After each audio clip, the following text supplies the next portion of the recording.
Welcome to Insights of All Trades with Cole and Nick. This is where we talk to people we meet along our journeys through medicine, military service, sports, education, and beyond. We hope you enjoy. All right, welcome to Insights of All Trades. We are on episode number 11. And if you're watching the video, you can see it's just Cole and I, although I guess it's pretty much always that at the beginnings. But anyways, this episode is going to be kind of like a recap episode where we just talk about ourselves because we're narcissistic.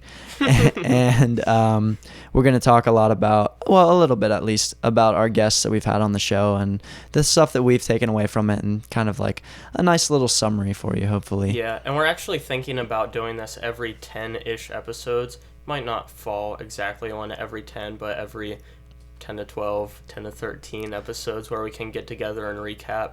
Yeah, because we feel like there's a decent bit that's happened in our lives just in the span of 2 to 3 months this summer, and it'd just be kind of cool to talk about it without, subjecting our guest to actually, just us talking and catching up.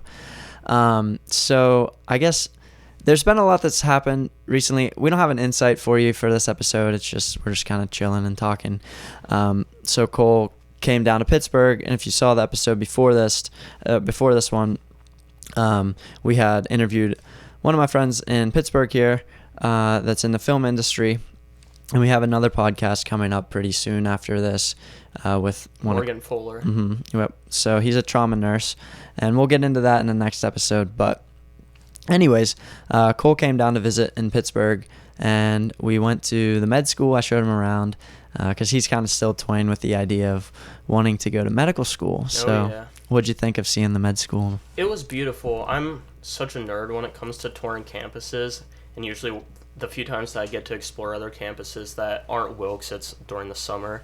It gets me craving being dialed in during the school year. I know that's such an uncommon thing to say, but just walking around at a nice school, it gets me pumped up to be just back in the zone, going from one task to the other, dialed in on academics. Yeah. Sometimes for me, it's the opposite. Like, a lot of times I do like being in the zone, but then there'll be days where I'm just like thinking like, oh man, I got to go back to school in 3 weeks. And like, just thinking of what my day to day is like, of just constantly studying and, being like immersed in research and, schoolwork, volunteering, things like that. It is a little much, but I do enjoy it actually, and I do like being a part of it, so I'm pretty excited to go back as well. No doubt it's mentally taxing, even physically taxing if you're running low on sleep and trying to cram in workouts and stuff on top of your crazy schedule, but consistently I feel the best at the day when I lay down to go to bed and I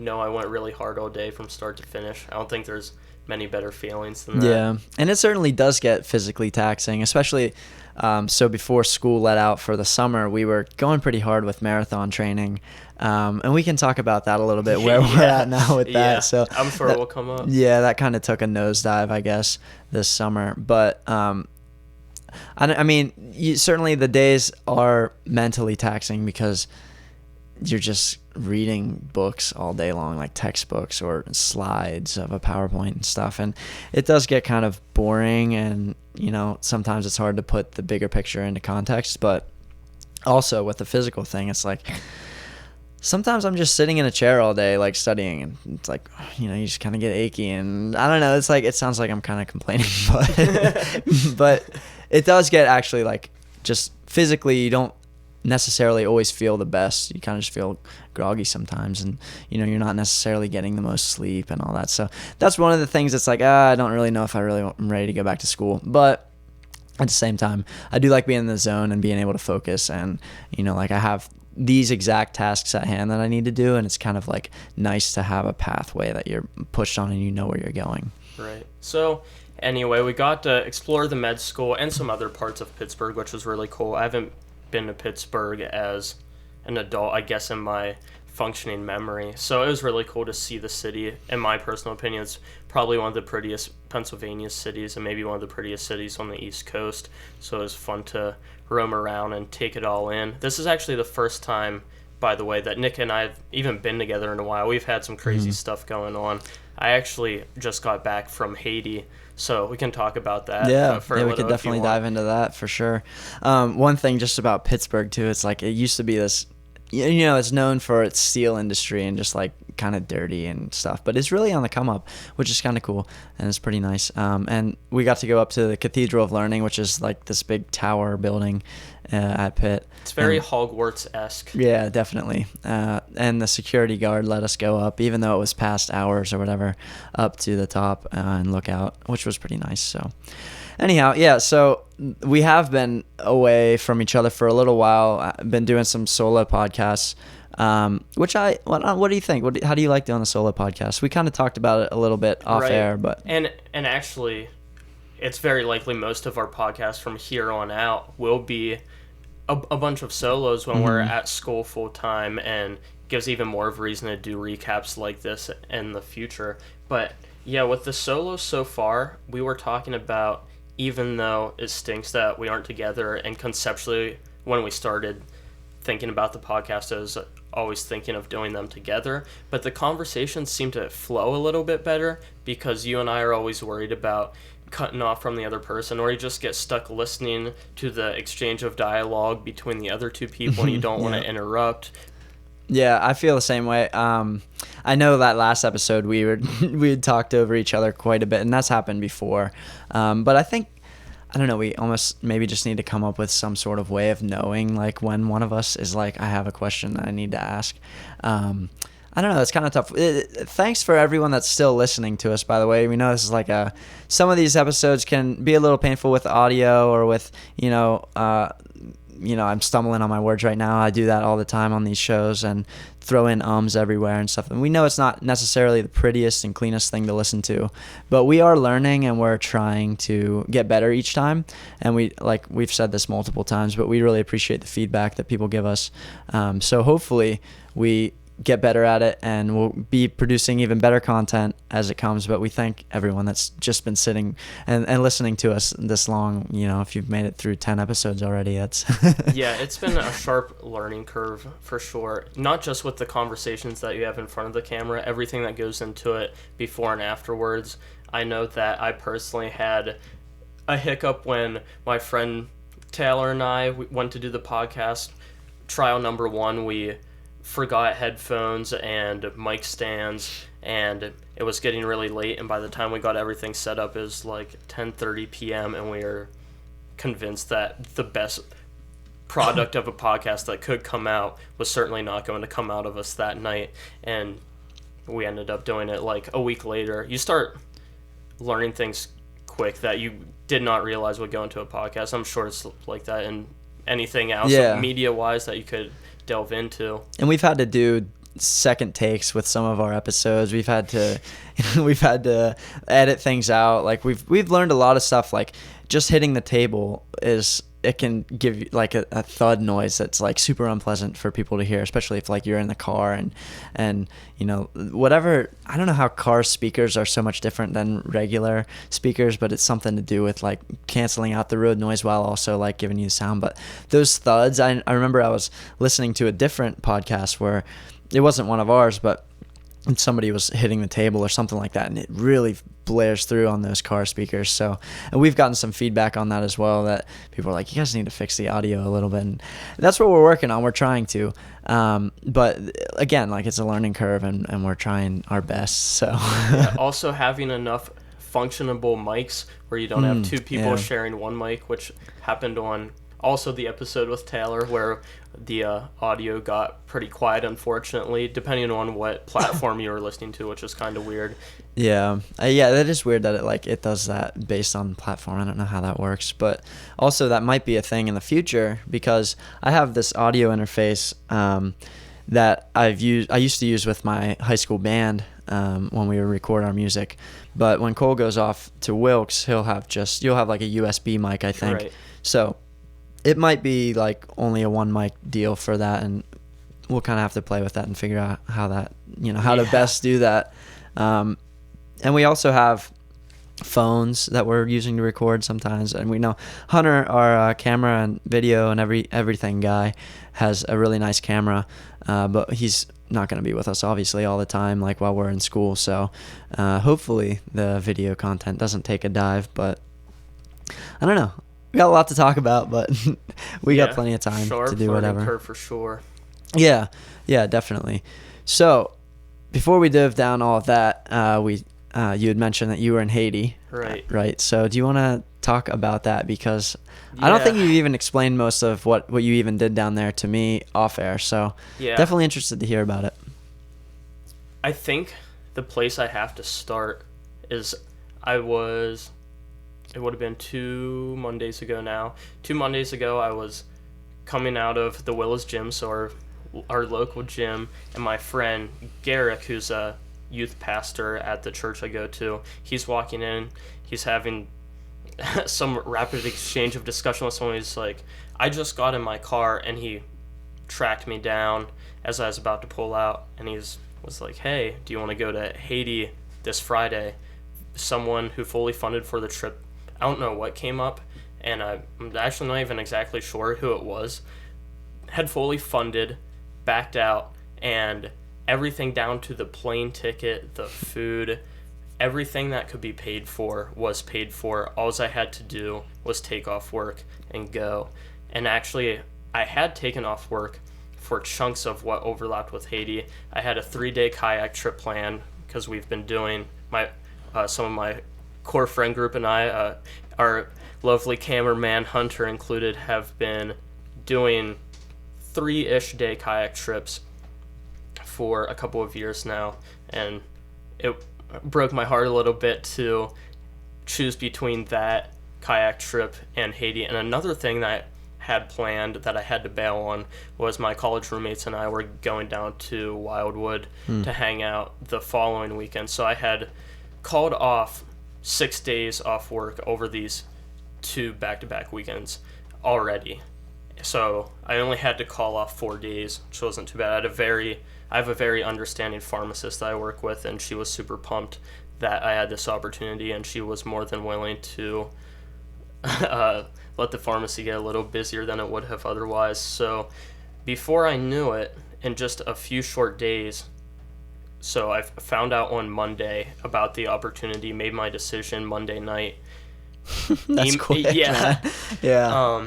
Emailed my my primary care provider, and I was like, hey, this came up. I need some quick malaria prophylaxis. With it being pretty short term, as in, like, there's some things like chloroquine and hydroxychloroquine. It also depends where you, like, the area you're going, but that you need to start, like, pretty far out before you leave. And it was such a short window, so I needed something that you could start 1 to 2 days before leaving. And I knew Malarone, can't think of the generic name, it's like a Tovaquone, something, I don't know. Regardless, the Malarone was something I knew I could start that early, and that will kind of come back later. I had a little bit of issues that I believe are most attributable to Malarone, but it kept me from getting malaria, so I guess that's a good thing. So is malaria a pretty big problem in Haiti? I don't know too much about, like... Yeah, so I want to go down this little rabbit hole actually quick. Okay. Malaria is caused by different Plasmodium species, so it's not like it's a parasite. I don't know if I just had this misconception before college, but for some reason I thought it was like a bacterial infection. I had no idea what it was, but it's a Plasmodium parasite that infects mainly your blood cells.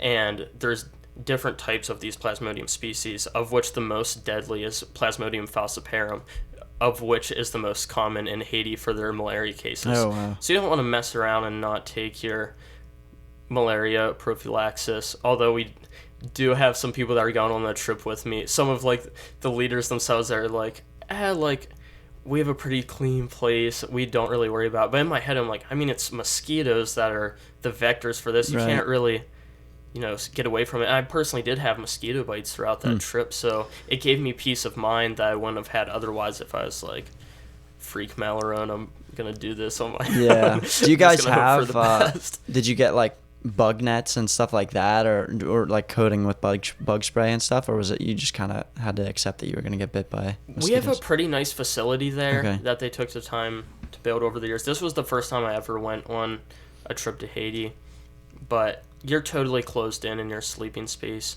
and even like the main, I don't know, you're pretty far separated from civilization, so there is I would think that the most mosquitoes would be in what would be considered the most wilderness.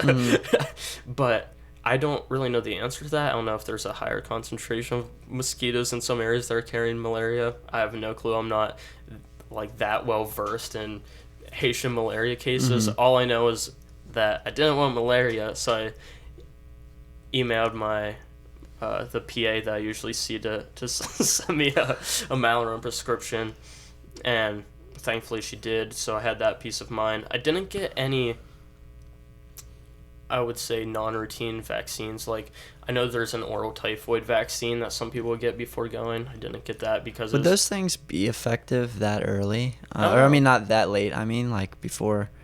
I don't know. I don't really know either. That's something I should look up, or probably should know. Yeah, that's interesting. We'll learn in the future. Yeah, I'll hopefully figure it out someday. But anyway, we leave at 12:30 a.m. So I just didn't sleep that Friday night.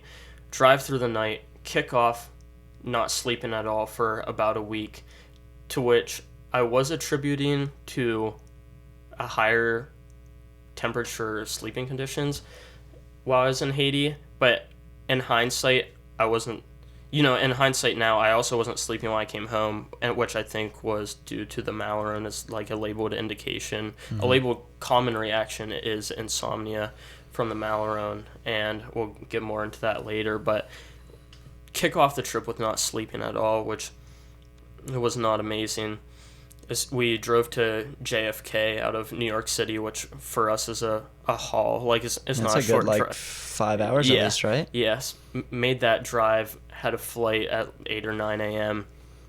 Land in Port-au-Prince, which is absolute insanity. As soon as you get into the airport, it's not that bad, but when you're about to leave the airport, there's a bunch of people there that are trying to get their hands on your luggage, not to steal your luggage, but for them to take it to wherever you're going. And then you tip them? Yes. Okay. And then request payment. And I had a person much larger than I was, a very big dude, like ripping my luggage from my hand. He's like, let me take. And I was like, no, I got it. And he's like, I'm like holding on to it, trying to keep a tight grip, and he's like ripping it out of my hands. And it made me really frustrated, almost to the point where I was like, I refuse to tip this guy's. Like, I was getting way more frustrated over this than I probably should have been. Do you think it was a language barrier type thing, or that's just they're that set on getting? Okay, yeah, because I mean, even if there was a language barrier, you're like both tug of war. I'm like really gripping over what's clearly my suitcase, and he's like, no, ripping it. And I'm like, okay, dude, you can take it, but I feel not obligated to tip someone if they're gonna rip my luggage from me against my will, and then be like, okay, $5, please. Like, I personally don't want to give you my $5. I think that's fair. But we get into our vans to take us to our compound, which is by a crow's distance, probably not that far from Port-au-Prince, maybe 20 to 30 miles, but it was a 2 or 3 hour ride. Probably nearing the 2.5, 3 hour ride mark, because Port-au-Prince is an absolute mess in terms of traffic. There might be technically some sort of traffic policy there, but no one's enforcing it from what I've seen. It was like just us personally got rear-ended, and there's people weaving in and out of traffic. There's people weaving in and out of traffic with the cars, sometimes cars driving the same direction on each side of the road with like some other vehicle in the middle of them going the other way. It's just like absolute insanity. People running in between the cars, and when there's a traffic jam, people will be like walking through trying to sell you stuff. Do you think it's like lax traffic laws, or if it's like just there's just so many people, or like my guess, which is a super uneducated guess and should be taken with as much grains of salt as possible, is that it would be a lax traffic policy combined with crazy overpopulation in Port-au-Prince. And probably a lack of, authority, like police authorities to enforce whatever traffic laws are. Yeah, but you do see police along the side with like some sort of AR on the side and like full camo. I don't know what the police force is like there, but it's almost intimidating for me to see. That's how it was when I was in Panama in undergrad. We went on a global brigades mission for medical stuff, and it's kind of different because you see like full military people just in the streets and driving by with like Humvee type things with these, like AK-47s or, big, rifles.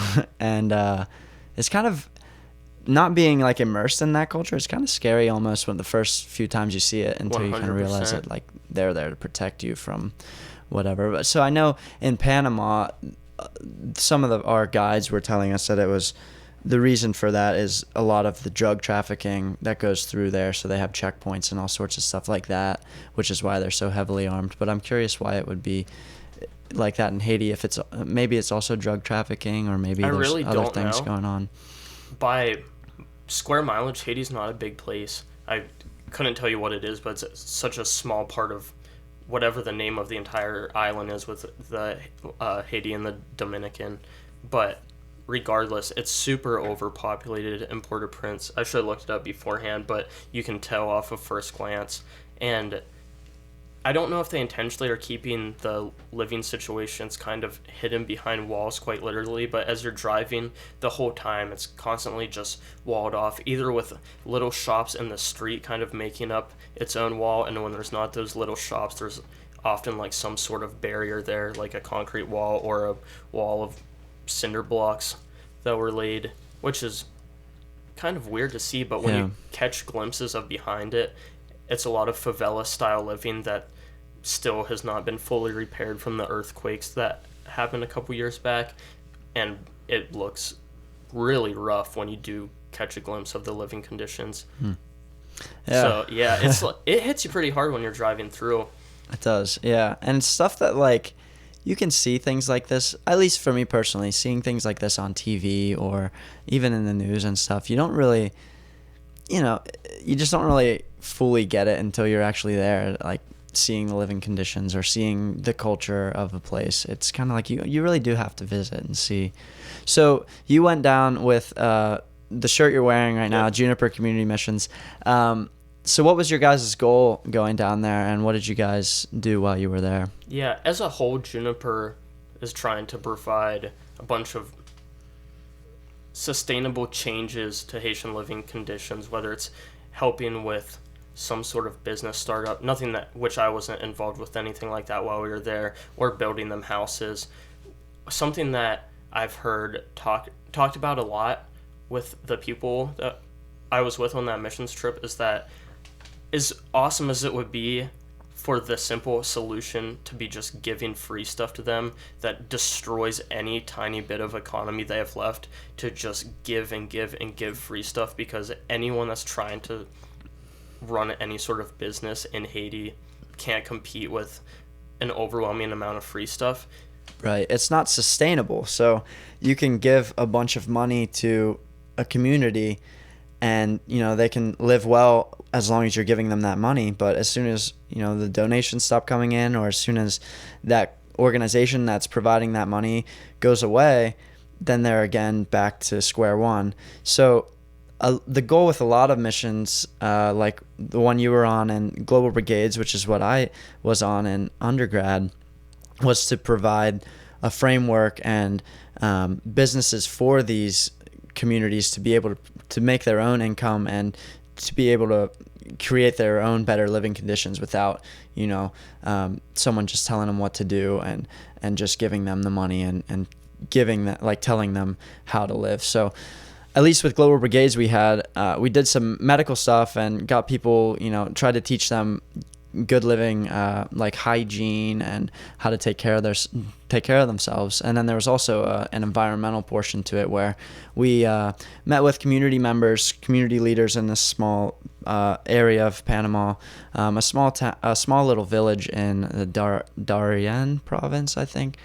Anyways, it was like a small part of Panama with like very rural community, and we met with like some local leaders and discussed like what did they think the best thing, sustainability wise would be for them. And we also had our own suggestions, and we ended up helping build a community farm. We started to help build it and kind of give them the framework to build upon. So this farm that we had helped them build would provide food for them for however long they continue running the farm, and employ people that would be working the farm and everything like that. So that's like, I think as far as missions and not charities, but like organizations like that go these days, is I think they're making the right shift away from just dump a bunch of money and pour all this money and give these people that are less fortunate financially and many other ways. Even though that's coming from a good place. It is coming from a great place, but it's not making the sustainable improvement.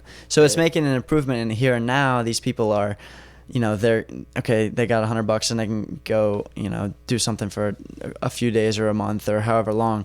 But as soon as that money goes away, like now they're back to where they were before. So I think that these organizations are making the right switch over to more sustainability, and hopefully that will be part of the solution to solving some of these problems.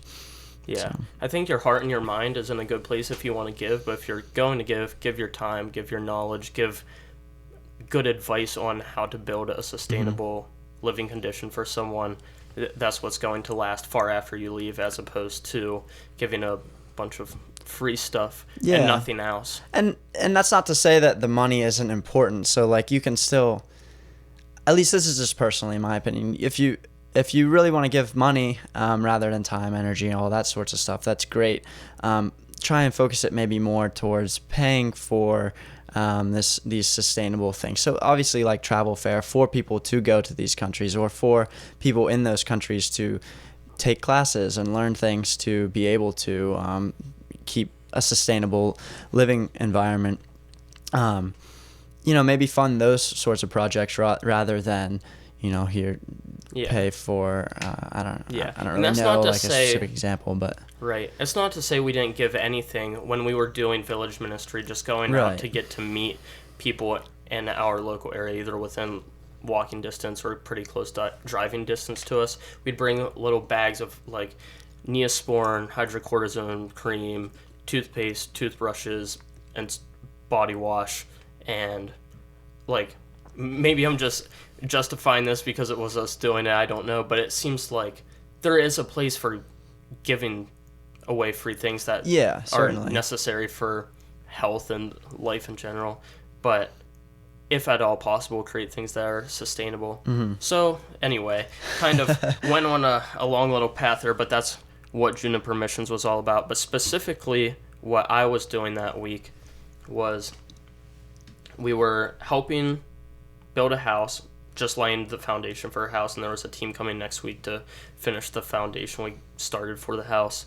And between that and what most of the missions teams do through Juniper is village ministry, walking around, getting to know the people.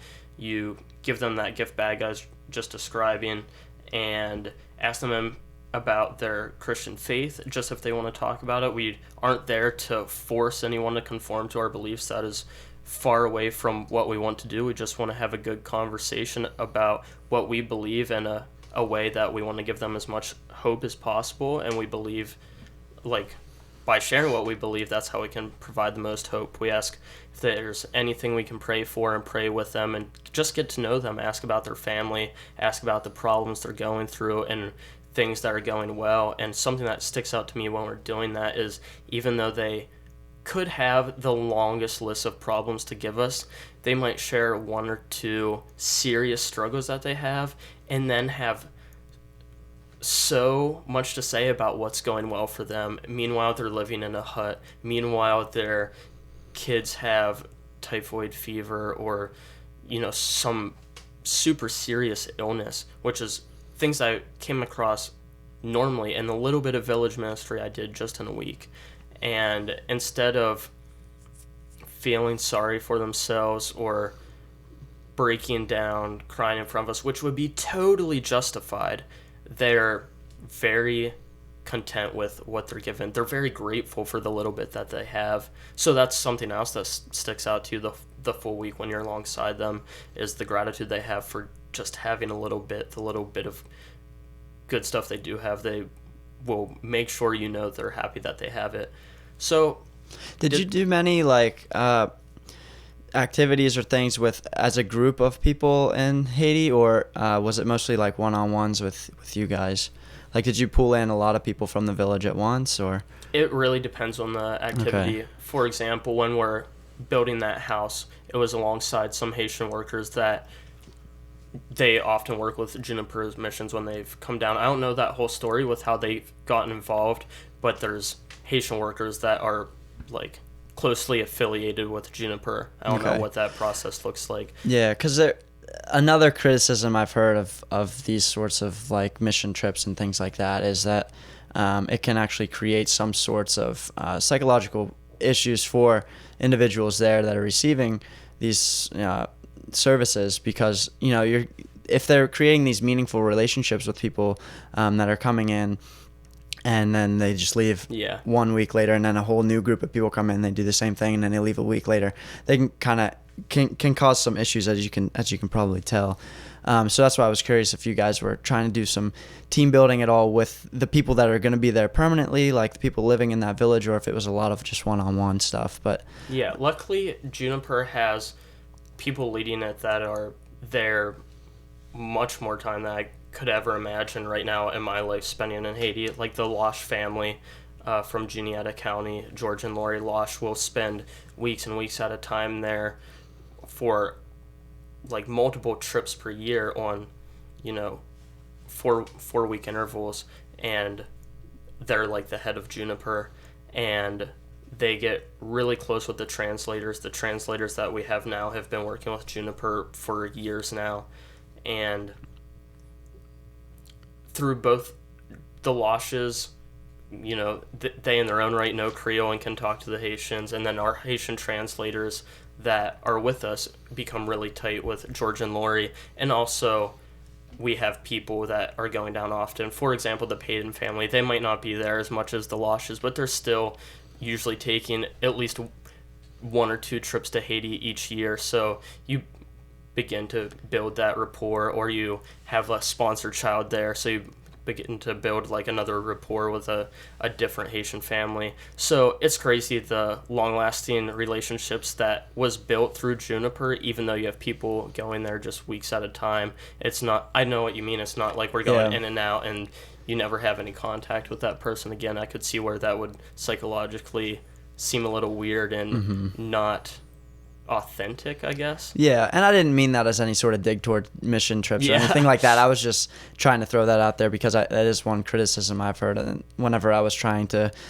get geared up to go with Global Brigades, people had said those sorts of things, and it's definitely a valid criticism. I just was curious if there was anything in place with Juniper or anything like that. But that's pretty cool. Worth considering.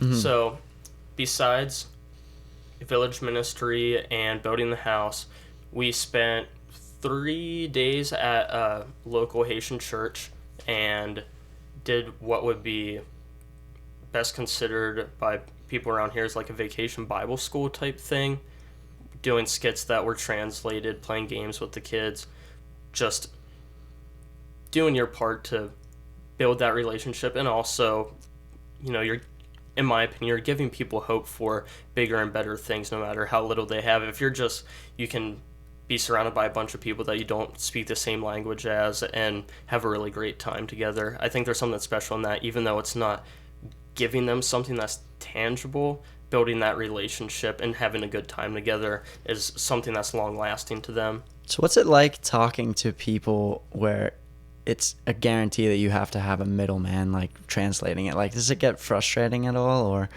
Yeah, it gets. Well, I shouldn't start with, it's not always frustrating. Mm-hmm. Our translators were awesome. I got really close with 2 of our translators there. And when it is frustrating, it's because you say something really long in English, and they'll give you, you'll hear like just a little bit of Creole. That doesn't happen quite as often as someone else in Creole will say something, someone else speaking Creole will say a very long answer to them, and they'll give us just a few English words, and then afterwards, because again, you're pretty close to them, you're okay with bringing this up, you're like, hey, I feel like they're definitely saying a lot more, and they're like, I was just giving you the the necessities of whatever it is they had to say. And we're often like, we actually want to hear everything that they had to say, especially when you're doing village ministry. We don't want to hear just a tiny glimpse of their problems. We want to hear the full thing. We want to have a good full conversation with them. Sure. So a lot of our discussions with the translators about trying to improve translation, and again, they do a great job, but where it could be improved is actually not like shortchanging some of those dialogues, but instead giving us the full thing if possible. I'm kind of curious to see where technology goes with this kind of thing, because I know there's some doctor's offices, at least around here, that have little like computers basically that someone can talk to you and say Spanish, and it'll come up and say exactly what they said, and then you read it like, well, it'll say it in English then, and you speak in English, and it'll translate it to Spanish for them, and back and forth. So that's kind of interesting. It takes out the actual person, but I don't know how, Yeah. I don't know much Don't about get me wrong, the translators were great. They were fun to be around, and they start picking up on English phrases that I can't even think of a quick example, but things that are said that if you were to directly translate to Creole, it just would not make sense at all. It's fun to hear things like that play out, and also fun for them to teach you things in Creole, like I'm sure it is with any other language with a translator, to feel like you're beginning to immerse yourself in that culture. Yeah. It's a cool feeling.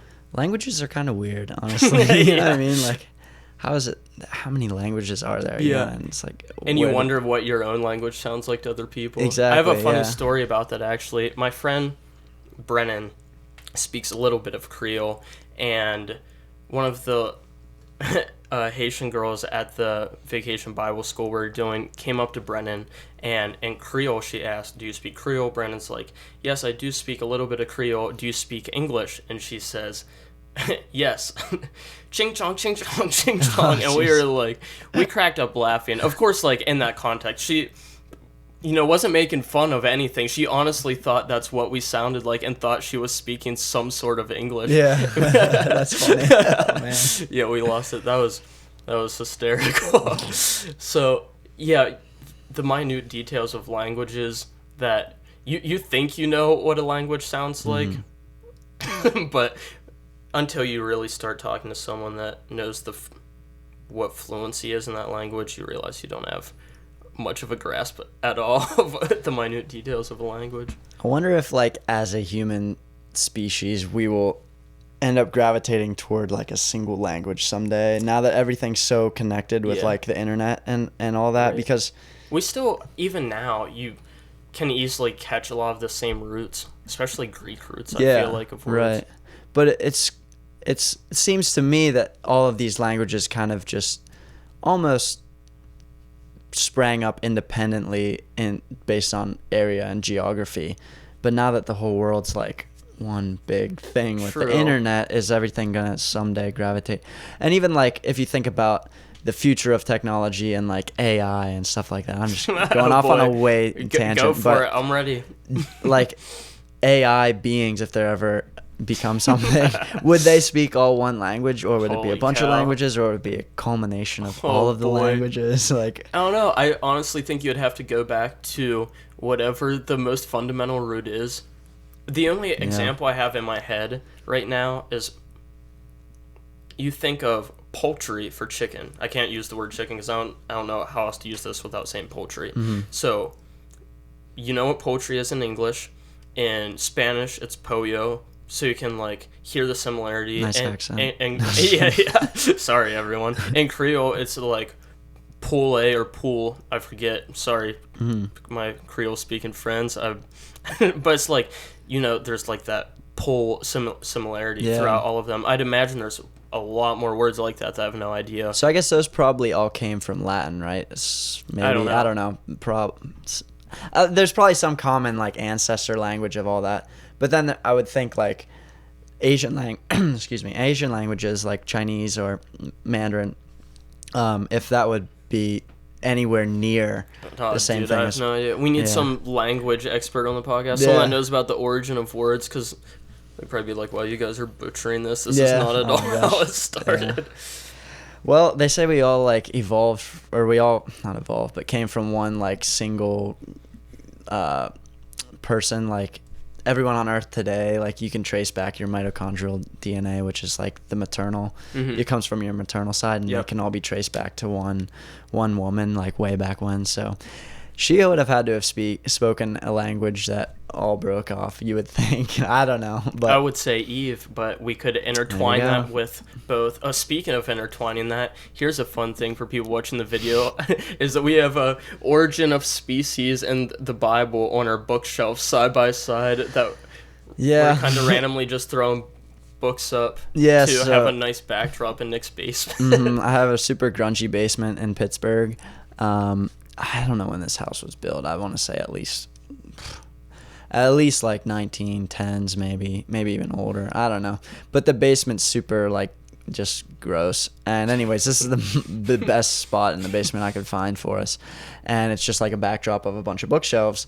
And they're just empty bookshelves because no one's ever in the basement. So I like drug all my books down from upstairs and put them on the bookshelves. And it just so happened that the Bible got put beside Origin of Species. Not sure how that happened, but Origin of Species I found at Goodwill for like 50 cents, and this Bible I got for free when I was in Oklahoma because they were just free books, and I had nothing to do some of those days, so I was like, well, I'll read the Bible, see what it's got in it. So anyways, that happened. It's kind of, I guess, weird positioning. Yeah, what probably could not be a crazier dichotomy of books that you could have beside each other. But it somewhat reflects maybe our thinking. I don't know. Like, I feel like we're super scientific on one end, and then especially with you, very religious. And I would say I would use a different vernacular, but go on. Yeah. So sorry. Like, go ahead. Oh no, we would need a whole separate podcast episode to dissect that. But balancing, for simplicity's sake, consider myself a Christian, but also I strongly value science, like contemporary science and scientific evidence, and the idea that we can break down everything in smaller details. Yeah, I would also consider myself a Christian, and I occasionally go to church still, and celebrate the holidays and such. But I also kind of get drawn to other spiritual things, like, you know, I find some value in other religions like Buddhism and Hinduism and things like that. And I think a lot of religions really do have value. But also on the other end, science is like, you know, that's my life basically right now because of medical school and everything. So I also have a big stake in that. So it's kind of interesting. But like you said, that's a big topic that I guess we could definitely get into another time. I always begin this discussion with saying that I don't consider myself religious. Actually, I think I started articulating it this way from a video I saw as far back as like 7th grade or so. The video was titled "Why I Love Jesus But Hate Religion," and talking about having problems with a religion that's man-made, doing things in your own right that make yourself right for God. Things like oh, God's only going to love me based off the number of times I go to church, the rules I follow. You know, you can kind of understand that path that I'm going down here. I have a problem with that line of thinking, and we don't have to get into that whole rabbit hole right now, but I strongly align myself with the values of Jesus and fully, wholeheartedly believe in Jesus, and that's a discussion I'm willing to have with anyone, as long as it's an open discussion where we aren't just ridiculing each other and firing back. And I think that's what brought us so close, is that we're willing to hear each other out, is no matter how crazy it would be for me to walk in to my church and talk to some people about, like, hey, can we talk if I was like, is there a possibility there's some intertwinement with what the leading scientists are saying with what scripture has, because I would argue that there is. And some people on both sides would be like, I do not want to hear this guy out. You are just a lukewarm ding-dong that hasn't picked a side yet. But I think that there's logical grounds for following what scripture has to say and also valuing what modern science has to say about what's going on in our bodies and the world around us. I like thinking that way. And ultimately, with, you know, like with scripture and whatnot, it ultimately boils down to just kind of being a good person. Now, I know you can pick and choose certain verses in the Bible that say, you know, hatred for a certain group and these people should, you know, be banished from the kingdom and all that sort of stuff. But if you ultimately boil it down to like who was Jesus, it's like you can just make that statement that he was just a good person, and following that is obviously not going to get you in any sort of trouble, hopefully. Right. I don't know if, like, let me find a good way to word this. I'll just go for what the thought is on my mind. I don't want to spend the rest of my life being worried about what other people are thinking about me because of how I word something. Mm-hmm. I think that if you're following exactly who we are told Jesus is in the Bible, you're going to be someone that's extremely selfless and loves other people despite no matter what they believe. They could believe the exact opposite of what it is that you believe, and you'll still love them. So I don't understand why you wouldn't want to conduct yourself in that way that's loving, and the way that I like to describe it as being meticulously kind to other people, even and especially when they might not be the same towards you because of your belief system or some other extraneous thing about you outside of your belief system. Yeah, but with anything else, you can obviously take things to extremes. So, you know, if you're religious in a Christian sense, you can take it to the extremes of where you're not exactly following Jesus. You're following these other things that are just not great moral principles. Following Old Testament rules that people that I surround myself with would say, Jesus was here to show you, or we needed Jesus because clearly following rules was not working. The Old Testament shows you, if you're going to believe in the Old Testament, you have almost countless reasons of here was rules given to follow and humans not being able to follow these rules. Yeah, but I can just see, like, I can understand why just hearing the word Christianity can leave a bad taste in certain people's mouths. And I think it's usually because of their own experience of maybe being forced to go to church, or someone that called themselves a Christian and, you know, conducted themselves in a not so great way. Mm-hmm. And they associate people that call themselves Christians now with someone that was treating other people very poorly because they didn't share that ideology or they were different in some way. It's easy to see how that association could be made. And I think the same goes for really almost any religion. Like, if you follow in the footsteps of, let's just take like Buddha, for example, pretty good dude, right? So, like, I don't know, it's like, how are you really going to argue that, like, he was a bad person, you know, unless some random evidence comes up somewhere about it. But I think, like, following in the footsteps of these great philosophers and, you know, spiritual figures is not really, you know, as long as you're sticking to the moral principle of just being a good person, you're not going to get yourself into any trouble. Well, here anyways. Actually, I'm going to take all of that back, what I just said. You can get in a lot of trouble places in the world. Might get very prosecuted. Yeah, never mind. But if you're listening to this podcast right now, probably good. Yeah, just stick to being a good person. If you're not already, become a good person. You heard it here first. Yeah. And I'm gonna get called out from everyone, like, you're a bad person. But, all right, that was a fun bunny trail. That was. Anyway, what were we talking about? Haiti, so, right. A couple other things I didn't touch on. Outside of being a help to the awesome people of Haiti, I also got to go on a couple cool hikes with my homie Brennan and played some soccer with some Haitian people. And it's crazy because a soccer game can be taken, like, you can see forming because they're forming nonstop in Haiti, and you, without a translator with you, can't be like, hey, let me join your game of soccer. I'd love to play. You just have to walk up and point at yourself and point at the ball, and they'll clap and be happy that you're joining the game. But we actually had a couple experiences like that take place, which was pretty cool. The only other thing off the top of my head that stuck out to me about Haiti is I was very frustrated with the organization of Haitian labor forces. And as soon as you hear that, it's like, okay, dirtbag, like what do you expect from, but let me explain it instead of just taking that sentence at its surface. So I'll just tell a story to paint a picture, and you just take, I guess, have to take me at the word that it was like this with almost every interaction with Haitian labor throughout that week. We had got about 10 bags of cement, because you have to make your own concrete, unsurprisingly, there on, I don't know, halfway through the week, maybe Tuesday or Wednesday night. So we'll say it's Wednesday night. We get our concrete, we bring it back to the compound, and we leave it on our mule at the top of the compound.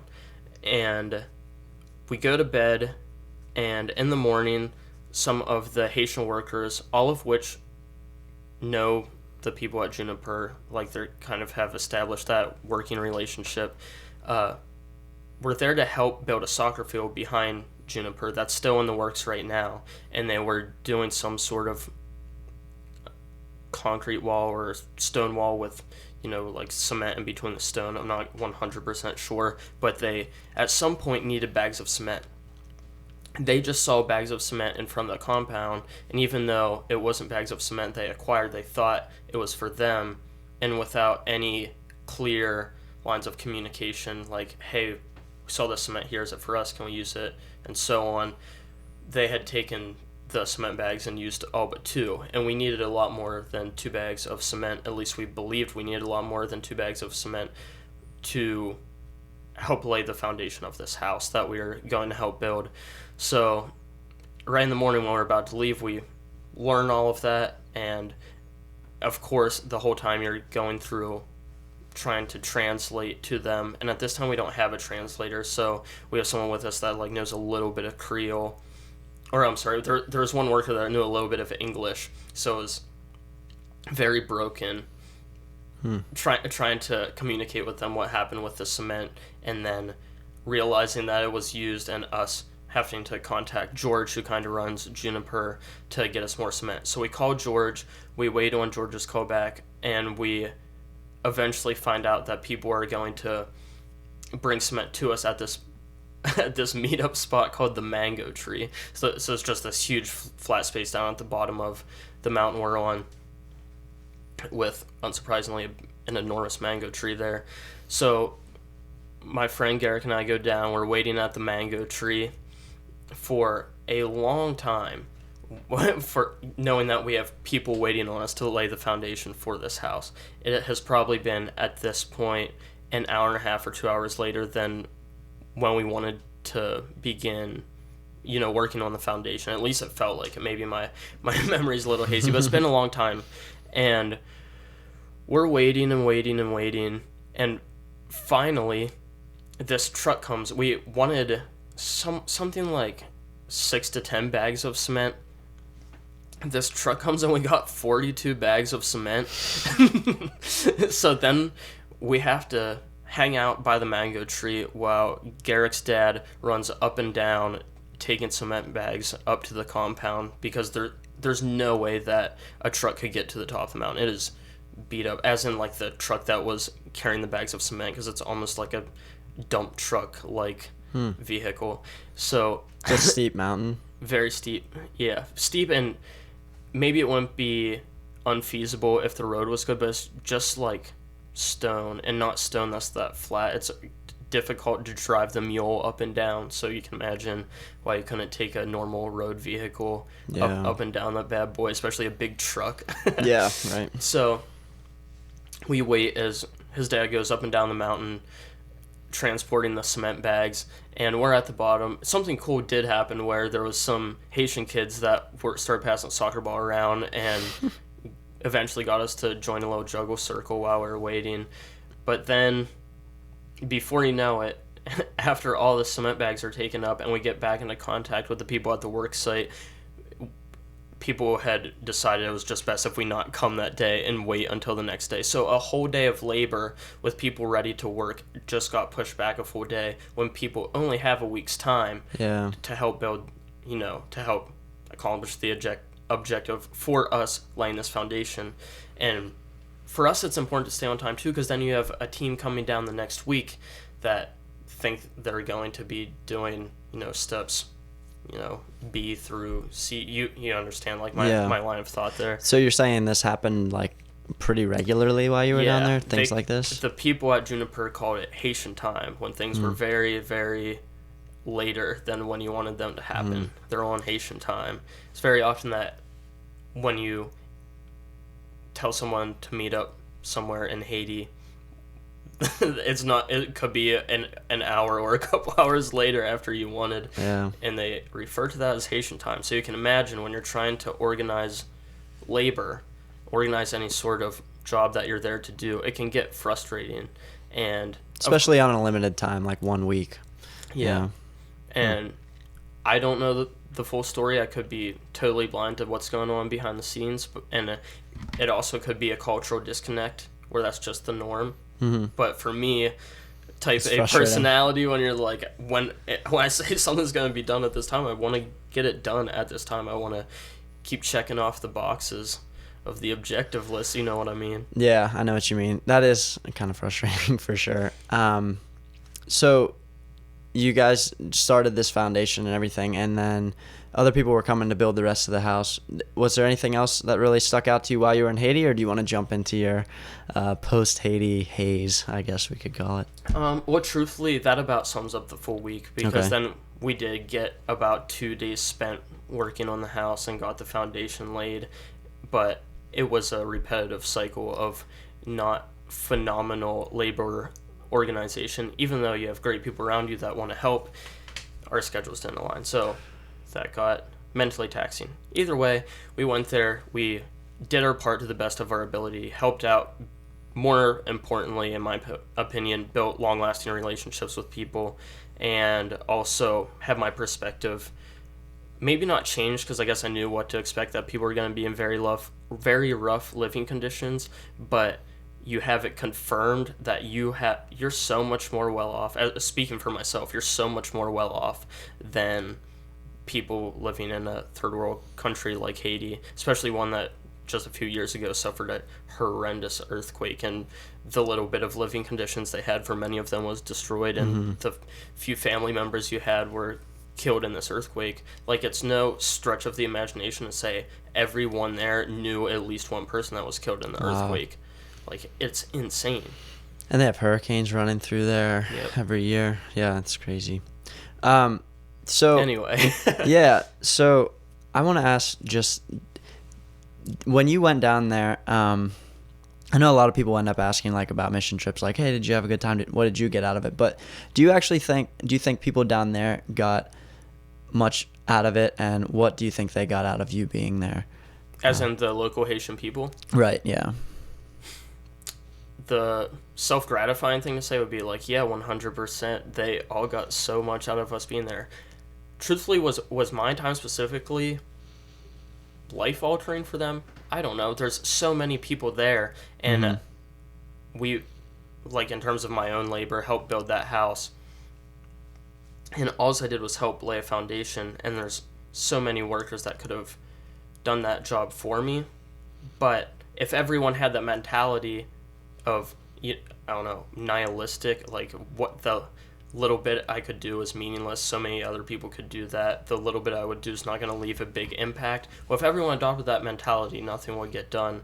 So I don't want to let myself start thinking that way. I'd rather just find meaning in that little part that I'm playing. Does that make sense? Yeah, and it still is a very important, it's still a very important piece of the puzzle to, lay that foundation for a house. And, you guys seem like you did some good work down there, so that's pretty cool. Would you recommend mission trips for people that are able to do it? So I know yours was fully funded, so it makes it a little different. But 100%. Not only could you be the little change that help impact someone's life, but you're probably going to have a big positive frame shift in your own life just by seeing how well off you have it. It's very easy to be grateful when you come back and you realize you're never really worried about where your next meal's going to come from or what your living conditions are like. And that's, I'm not to say there's no one that's in poor living conditions in the U.S. There certainly are, but when it's every single person you're coming into contact with, it begins to change your mindset. For example, something I heard from Dr. Will McCaskill. He did a podcast on Joe Rogan and a bunch of other podcasts. He has his PhD in philosophy, so however that works, right? Doctor of Philosophy and Philosophy. And he is, I don't know if he's responsible for this verbiage, but he's part of what he calls effective altruism. And when he's talking about why he has chose to be altruistic, and put in terms of U.S. dollars, if you make above, at the time he said like 32,000 U.S. dollars per year, you're in the top 1% of the world in terms of income. So we often, me included, I've been guilty of thinking like, that top 1%, like it's so unfair how they own so much of like the world's, I don't know, have so much money, so much resources, just that top 1%. And you're thinking in your head, people that are CEOs, which don't get me wrong, like have way more than us if you're talking about a CEO of somewhere like Google or Amazon, things like that. But then when you break it down, you realize that you're probably, if you're listening to this podcast, there's a decent chance you belong to a family or you yourself are in that top 1% of the world based on the money that you have. You're like, oh, okay. That's a little bit of a frame shift.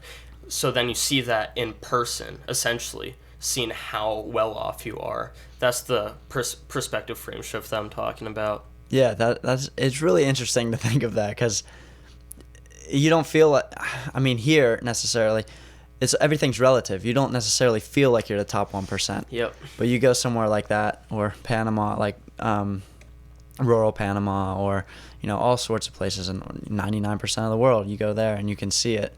That it's like, wow, I really am so much more fortunate, and you do want to help. Like being there and seeing it does like strike something in you that's like, I do want to help. I think that also goes along the lines of it might be another philosophy theory or psychology or something, but the bigger you scale a problem, the less that you actually care about it. So if somebody tells you that they show you a picture of a little girl and they say that she's starving here, like XYZ, and she just needs some food, and you give her, and inside, like in your mind, you're like, oh, I feel so bad for that little girl. And then they throw in, oh well, now here's this group of 50 people here that are starving. You don't have that personal connection just seeing that one person, and then you scale it onto like, there's actually a whole country of people that are starving. There's actually 50% of the world that's starving. As soon as that problem like continues scaling out, your investment and your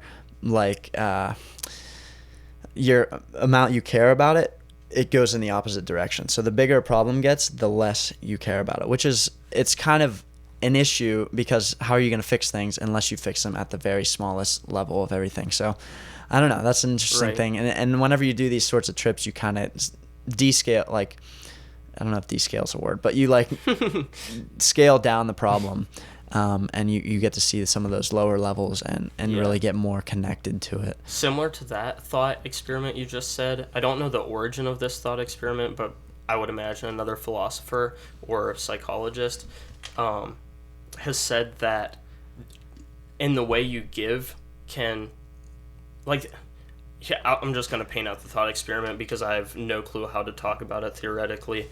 If you were to go to a place like Haiti, a place like Panama, and spend your own time, similar to what I was saying, that little bit of labor I gave towards helping build a house would be pretty easily replaceable by another worker. And it's almost hard for me to argue, like, yeah, I left a drastic impact in changing someone's life by laying a few poles that made up just part of the foundation of the house, because other people were also doing the same thing I was doing. So in all actuality, it's like hard for me to argue I left an enormous impact. Okay, but it left an enormous impact, and my own mentality made me more grateful.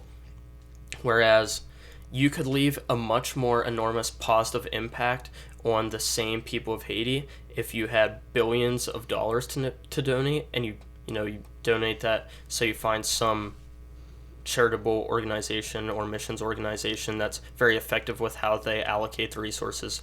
They create sustainable things, and that's great. You just made an enormous impact, but you don't feel quite as well as you would have if you went and made that smaller change. It's almost like a selfish thing. To make another analogy, it's like when you get to the top of a mountain, if you hike the whole way up to the top of a mountain and you see the view, it feels so much more gratifying than if you drive to the top of the mountain. There's been studies that will have people rate like it's like an awe factor or something like that, and they'll show you a view, and you get to see the view either after you hiked up and maybe you did a 4-mile hike up the mountain, and now you're looking out and you're like, I just conquered this and I see all this now, versus they just drive you up and put you at the top and it's like, what do you think? There's such a huge discrepancy of emotion that goes behind that, and I think that kind of relates with what you're talking about right there. Yeah, speaking of that, it makes me so mad when there are nice vistas and lookouts that I can drive up to. That might make some people mad hearing, because they're like, what if I don't want to work for the view that day? What if I just want to drive up with my kids or something? I'm sorry that I feel this way. Maybe I shouldn't. But I don't like to go places where I don't get to work for the view. I love like a hard hike or something like that. My counter argument for that is I really like biking and cycling, and it's really hard to cycle up unless you don't have a road like that. So I feel a lot of gratitude, a lot of personal accomplishment by biking up a 3.5 mile hill and being able to see a view there. Yeah. So I mean, slightly different, but yeah, I know what you're saying for sure. True, but not even put in terms of going up a mountain. I don't know. Yeah, no, I know what you mean. Like there are people that can get to the same goal by a shortcut, basically, and that there's no way they actually experienced it the same way you did. It's almost like a petty thing, because I could hear someone else saying that. I'd be like, okay, so what? So if it matters to you how you feel, just hike up it and let other people drive. Yeah. Yes. I mean, if you want to, there's some cliche saying it's not about the something like finish line or something. It's about the journey. I forget what the exact phrase is. You just super butchered it, but you know what I mean. Yeah. It's not about the end thing. It's about getting there. So, yeah, that's pretty cool. So anyway, went down that nice little rabbit hole talking about Haiti. When I came back from Haiti, things went a little awry. In fact, they probably had started going awry from sleeping what felt like 2 to 3 hours of continuous sleep each night. Even though I'd be in bed for 7 or 8 hours, it was extremely poor sleep. Again, thought it was because of the sleeping conditions. I now think it was Mallarone. Because I came back, I continued not sleeping, despite being back in my own bed where I normally sleep pretty well in, and other things started to manifest that I had no explanations for. And I don't know if it's secondary to Mallarone and how it works mechanistically in your body, or secondary to insomnia. Both things I'm sure could mess you up. Regardless, things like being super confused throughout the day when something would come up that required me to think critically, not being able to have a very coherent conversation. I don't know if other people thought that when they were talking to me, but I was bugging out when I was having a conversation that I wanted to take a deep dive into something, and I felt like I just could not stay on task as hard as I wanted to. When I'd be at work at the pharmacy, I would fumble things around that would never happen to me. Like you usually count with a little spatula when you're counting capsules and tablets. I would very often reach for it and fumble it around. Something crazy that happened to me, at least in hindsight, I think it's crazy, is I would click on our the screen you run through prescriptions through. There's like a next button and a back button where it's just a linear progression of how you complete the prescription. And instead of filling the prescription out, I would just go back and forth between page 1 and page 2. I was like mindlessly, well, I shouldn't say mindlessly, I was being really worried about what was happening to me, and I was dwelling in my mind like what could be going on. At this point, I in no way was attributing it to Malarone. I was worried I got some insane infectious disease. So I was like just clicking back and forth, essentially daydreaming in front of the computer. Fortunately, no one's looking over my shoulder, because they would have been like, okay, this kid's not fit for working that day. And that was the worst it was. I pulled it together a lot better than that, or else I wouldn't have put other people's health in jeopardy with counting their medications and being able to counsel on medications. But speaking of counseling on medications, I get asked something that I knew was an easy answer for me from a patient, and I just couldn't pull it up from my memory, and I'd have to ask our pharmacist to answer their question. Like, so you knew in your mind that you knew the answer, but you just couldn't pull it. And it's like that I knew the answer easily. Like, it was a quick one to pull up. Even like one that sticks out to me right now, an antipsychotic that was being filled, someone said to fill a Seroquel, and the way that the medications show up on our screen is that they show up as the generics as long as they exist in a generic. So all I had to do in my brain was translate, if you will, Seroquel into quetiapine, the name of the generic. Something I have known for years before even pharmacy school, because I've been working in pharmacy since high school, and with medications you commonly fill, it's like a language, essentially. You become very good at learning the brand and generic. And for the life of me, I could not remember what Seroquel was. I didn't even tell anyone in my pharmacy that I was working with, because I think they would have been like, hey man, you should go home. Yeah. Really. So instead, I walked to where I knew the generic was to like pick up the bottle, because I just could not think of the name. Things like that would happen. It would freak me out. Yeah, that would be freaky. I know you were certainly concerned, and when you had texted me about it, I was kind of concerned for you as well. So you were toying around with before you had gotten yourself checked out by the doctor or gotten the advice that maybe it was the Malarone. Mm-hmm. I know you were kind of in your own head about it, thinking what it could possibly be that was wrong with you. Yeah, to add in another variable, kind of surprised I forgot to bring this up. Right before I left for the trip, I went hiking and I had a tick. It wasn't swollen in the way that it would be if it got a lot of blood in me. I think it just bit me, but I was still worried, and I was worried that it might be Lyme's, even though I had messaged my primary care provider again, and I knew that off-label you could take a prophylactic dose of doxycycline. It's like a single 200 milligram dose of doxy. So that's an antibiotic that will, hopefully kill the... Yeah, covers Lyme's. Right. And so I took that. There's virtually no reason I should have been worried it was Lyme's, but in my own weird, confused state, I did not... Rather than attributing it to the new medication I was taking, which is like an elementary thing to think about when you're a pharmacy student that does pretty well in pharmacy school, that should be like question number one. Is there any new medications you've been taking that I could maybe attribute this to? Even, like, I was so delusional that something that is an elementary question for me to ask myself, I did not ask that. Instead, I was just, like, thinking about random things, one of which was the tick. So I was really dwelling on that tick bite that I had no reason to think could be Lyme's, but instead went and saw my PCP and got Lyme's test ordered, and of course came back negative because I didn't have Lyme's. Fortunately, yeah. Got off Malarone because. So the way that you're supposed to take the Malarone prophylactically is you take it for the up to and including the 7th day you get back. So a full week after you return, you should still be on the Malarone. Admittedly, when I became convinced it was the Malarone, I went against medical advice with like 2 days left, and I was like, I don't have malaria, I'm done with this Malarone, I want it out of my system. Stopped taking the Malarone. It has a pretty long half-life of 2 to 3 days, depending on like your renal function and maybe other hepatic enzyme variables that I didn't look into. So 2 to 3 days is a long half-life. Yeah, I was going to say half-life just meaning that it stays in your system and can still do its thing, basically, throughout those, 2 to 3 days, you said? And right. So you still have half of the initial dose that you took 2 to 3 days later, and another 2 to 3 days you have a quarter of the same dose. So right. So I have no clue what that blood concentration is, but exactly what you said. Like, say, in case you haven't heard this explained to you previously, say I had 100 milligrams in my bloodstream, then 2 to 3 days from now, I'd still have 50 milligrams in my bloodstream, and so on.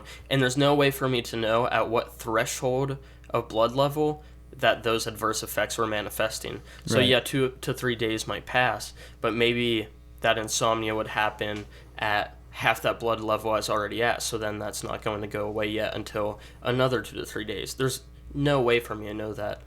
Fortunately, about 4 to 5 days after getting off the Malarone, I started feeling, well, first I started getting a good night's sleep, and then I started feeling a little more clear-minded. And shortly after, I got to do our episode 8 podcast. I still felt like a little foggy then from not getting perfect sleep, but hey, I think it turned out okay. Yeah, So, and we just found out today that the video file got corrupted, so turn up. that's unfortunate if you're watching it on YouTube or have watched it already. Yeah, it's going to be a black screen. Yeah, but it is what it is. And it'll still be good on the audio file. But I'm also curious. Well, I mean, I kind of know, but I want you to tell the listeners. Go for it. What was going through your brain during this? Were you freaking out? Oh, it was one of the scariest places I ever have been mentally. I honestly was convinced, and this is like a scary thing to say for someone who probably overvalues and is narcissistic about their intellect, I guess is just the most unbiased way I can try to put it, is that I have a lot of pride in how I perform in school and how I think pretty critically about things. So you can imagine when you can't focus on a conversation in front of you, when you can't focus on clicking through tasks on a computer screen in front of you, you become very worried, like, hey, am I just mentally deteriorating? And this is no joke about mental health, but I thought, like, what if this is some schizophrenic like thing manifesting? Like, you start listening to podcasts about these things to learn more, and I think that as you learn about things when they're fresh in your head, you apply them too fast to your own life. So I was having what was a weird reaction to an antibiotic, and instead of attributing it to that, I was, listening to podcasts about schizophrenia, for example, and attributing that to myself, like, way too early on, or something like early onset dementia, something like that. Yeah, I know that's a big topic that we've kind of been talking back and forth a lot with, is just anti-aging and early Alzheimer's and things like that. And so I can see why that would be fresh in your brain, and then here you are kind of having like some cognitive tripping going on. Yep. And Yeah. that's the first thing your brain's going to jump to. And that, I think that's a pretty common thing with everyone with all sorts of medical issues. So I know there's like a joking meme online that, like, you Google, sore elbow or something, and it comes up, oh, you have cancer on WebMD. So, but it's like, it is crazy how, like, the power of persuasion, or just seeing what something possibly could be, your mind automatically goes to that worst case scenario. So I remember you texted me asking about, like, I have this going on, I'm not in a good state right now, like, what's going on? And I was like, I don't know. I'm a first year med student, second year now, but I was pretty convinced, but based on what you were telling me, that it wasn't like some sort of neurodegeneration thing. But because it was such a rapid onset. Yeah, but I wasn't sure about some sort of maybe bacterial or viral thing going on. But I'm glad that you did end up getting checked out, because I know you were saying you were a little hesitant about even going to the doctor because you were afraid of maybe what you might find out. But I was so unsure and doubted that it could be infectious. Unfortunately, it wasn't, because I didn't have some of the most prevalent signs of infection. I didn't have a fever. I didn't have swollen lymph nodes. I wasn't really that achy.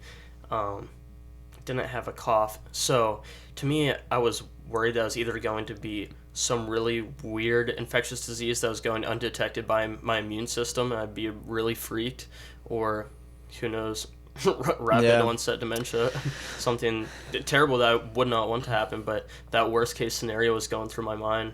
It was not a great week. Yeah, but then the relief whenever you get that almost 100% outcome that it's like it's probably just this medication. That's got to be quite the relief. Yeah, and I still don't know how I would ever be able to attribute each symptom to Malarone itself or not sleeping. I feel like we both agree on the extreme importance of sleep. Sure, so to yeah.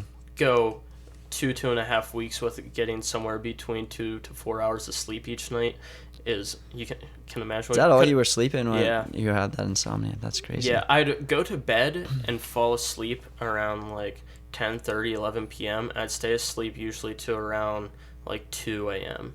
and then I wake up, and I did not sleep much after that. Is pretty consistent. That's how it would unfold each night. So, did you say Malarone is atovaquone? It's Okay. like it's a combo. It's a atovaquone with starts with a P is the second one. But it's Okay. a combo medication. Do you know like the mechanism behind that? Like, how would that cause you to have insomnia as a side effect, or? I have no. Because I don't know either, but Nope, that'd be not something. even guess. Yeah, that'd be something interesting to look up. So, all right. Anything else you got back from Haiti? Everything was all good other than the Malarone stuff. No parasites, nothing like that. Yeah, fortunately, I don't think I have any rare infectious disease that my immune system wasn't detecting, so that's always a plus. We'll chalk that up under the positive category. I'm happy to be feeling cognitively pretty sharp again. Awesome. So, do you think you're going to be going back to Haiti anytime soon, or other mission trips, or was that kind of a one-time deal for now? Yeah, it was so weird with how it came up spontaneously. It has a special place in my heart now for sure. I could see myself going back there someday. I don't think it'll be anytime soon, so after this academic year, this academic year ends in May. I have like a 2-week window, and then rotations start for a full year, so wouldn't have any time then, and then who knows what life is like after that. But during my rotations, there's a 5-week rotation in Uganda, where you bounce around to different clinics, both in... That's an optional rotation? Right. Okay. Both in rural areas, and I'm not sure what city in Uganda, so I have to look into that. But that's probably the next missions trip-like thing. And of course, it's not the exact same because I'm fulfilling an academic obligation, but it's the closest thing to a missions trip I can really get my hands on in the next year. Sounds good. Yeah. So do you want to talk about what's coming up this year with the school year? And I can also touch on what I'm going to be doing at Pitt. Yeah, so I'll be going back to school in a few weeks. This will be my last year competing as a wrestler in the NCAA. The reason, even though it's my 5th year and I have a year of eligibility left, is my 3rd year at school, which is my first year in the PharmD program, is known to be the busiest academic year for the majority of the 5 weekdays you're in class, like 8 to 4:30, and then your studying time after that is from 4:30 until whenever you go to bed. So it's a pretty rough year, and I knew I would be at Wilkes for 6 years. It just seemed like it was the most, I don't know, academically feasible thing for me to do to take that year off. Yeah. So I'll be competing this year. Yeah, I don't know. I'm looking forward to that. I'll be leading the Wilkes wrestling team as the captain this year, so that's pretty cool. I don't know. Sounds good. I love wrestling, Yeah. so man, that would take up a whole other podcast if I started talking about my love for wrestling, so we'll just have to leave it at that. Some other things I have coming up this year, man. I'll be continuing some human prostate cancer research. That will be something that hopefully we can publish our work on. We can talk about our research a little bit later. We can even get into it now if you want. Yeah, I almost feel like it's a cardinal sin to be talking about what you're researching before you publish. Yeah, I definitely agree. But the gist of what we're researching is there's a phytochemical called alpha-santalol. It's derived from East Indian sandalwood oil. And sandalwood oil. What is that? Some bush found in East India. Okay. I've never seen that full plant in person. We purchase it already extracted. I think they extract it through fractional distillation, and then we purchase the pure alpha-santalol. Okay. So I used that, and the research professor I've been with for a while, Dr. Ajay Bomreddy, he's been researching alpha-santalol in a variety of different cancers for the better part since he's had his PhD, which has been at least a decade or so now, and I have joined him I think I joined him a year and maybe close to a year and a half ago. So he's already pumped out a good bit of research on alpha santalol, but not yet on human prostate cancer cells, specifically with in vivo cell cultures. There's already been published articles on a decreased incidence of prostate cancer for humans that have consumed alpha santalol, but that's all correlational. We're trying to do trials right now where specifically we're trying to figure out how it's working mechanistically. We think that it is promoting autophagy in those cancer cells. And if you aren't familiar with autophagy, it's kind of like a cell recycling process that takes place with old or malfunctional or damaged organelles. And in some context in your body, that can be like a pro-life process and help your cells live longer. But if you upregulate a lot of autophagic pathways in your prostate cancer cells, any cancer cells for that matter, then you can eliminate those cells. Yeah, so autophagy literally means like eating oneself, right? So auto is like oneself and phagy is eating. So it's like the cell is just kind of consuming itself and creating these chemicals or I don't know, what would you call it? Like metabolites and things like that can be used by other cells. So that's pretty cool. So is this bush, say the name again? The East Indian sandalwood oil. Okay. So East Indian sandalwood would be the plant that it comes from. So do people eat, like, are there berries from the bush or is it like leaves? What do you eat from the bush? I don't know the historical context. Okay. Just the anti-cancer incidence, I guess, of the alpha santalol, but I don't know much about the consumption of the Indian sandalwood plant. But there is a population somewhere out there that has consumed the plant before in some fashion, right? That you were talking about? Right. But I don't know how they prepare it or how much they consume. I'm really not sure. Yeah. That's interesting, though. That's kind of cool. It seems pretty unique as far as chemicals and everything. So that's been my only research experience. It's pretty cool. So if you haven't been in a lab research setting, it often goes way longer. It's way more tedious than you could have ever imagined from the start. So the main experiments I've been involved with that autophagy pathway that we're investigating within, they're called autophagolysosomes. So your phagosomes and lysosomes fuse together in your cell. And when that happens, your lysosomes itself, but especially in your autophagolysosomes that are forming during these autophagic processes, they're very acidic. So we stain it with something that's called acridine orange. And when acridine orange is in an acidic environment and you put it under a fluorescent light, it turns bright orange, hence the name acridine orange. So we treat our human prostate cancer cells with that. We'll have our controls that didn't have alpha santalol, and then some with alpha santalol at varying concentrations, and then we put them under the fluorescent light. And ideally what we'd want to see to confirm that alpha santalol is not permitting cancer growth in these cells is that there will be a lot of orange in the prostate cancer cells treated with alpha santalol, and comparably not as much in the human prostate cancer cells not treated with the alpha santalol. It's a lot to walk through, and those experiments you want to do over and over and over again so you have enough trials to make sure it didn't happen just by chance. That's pretty cool. How did you find this lab in the first place?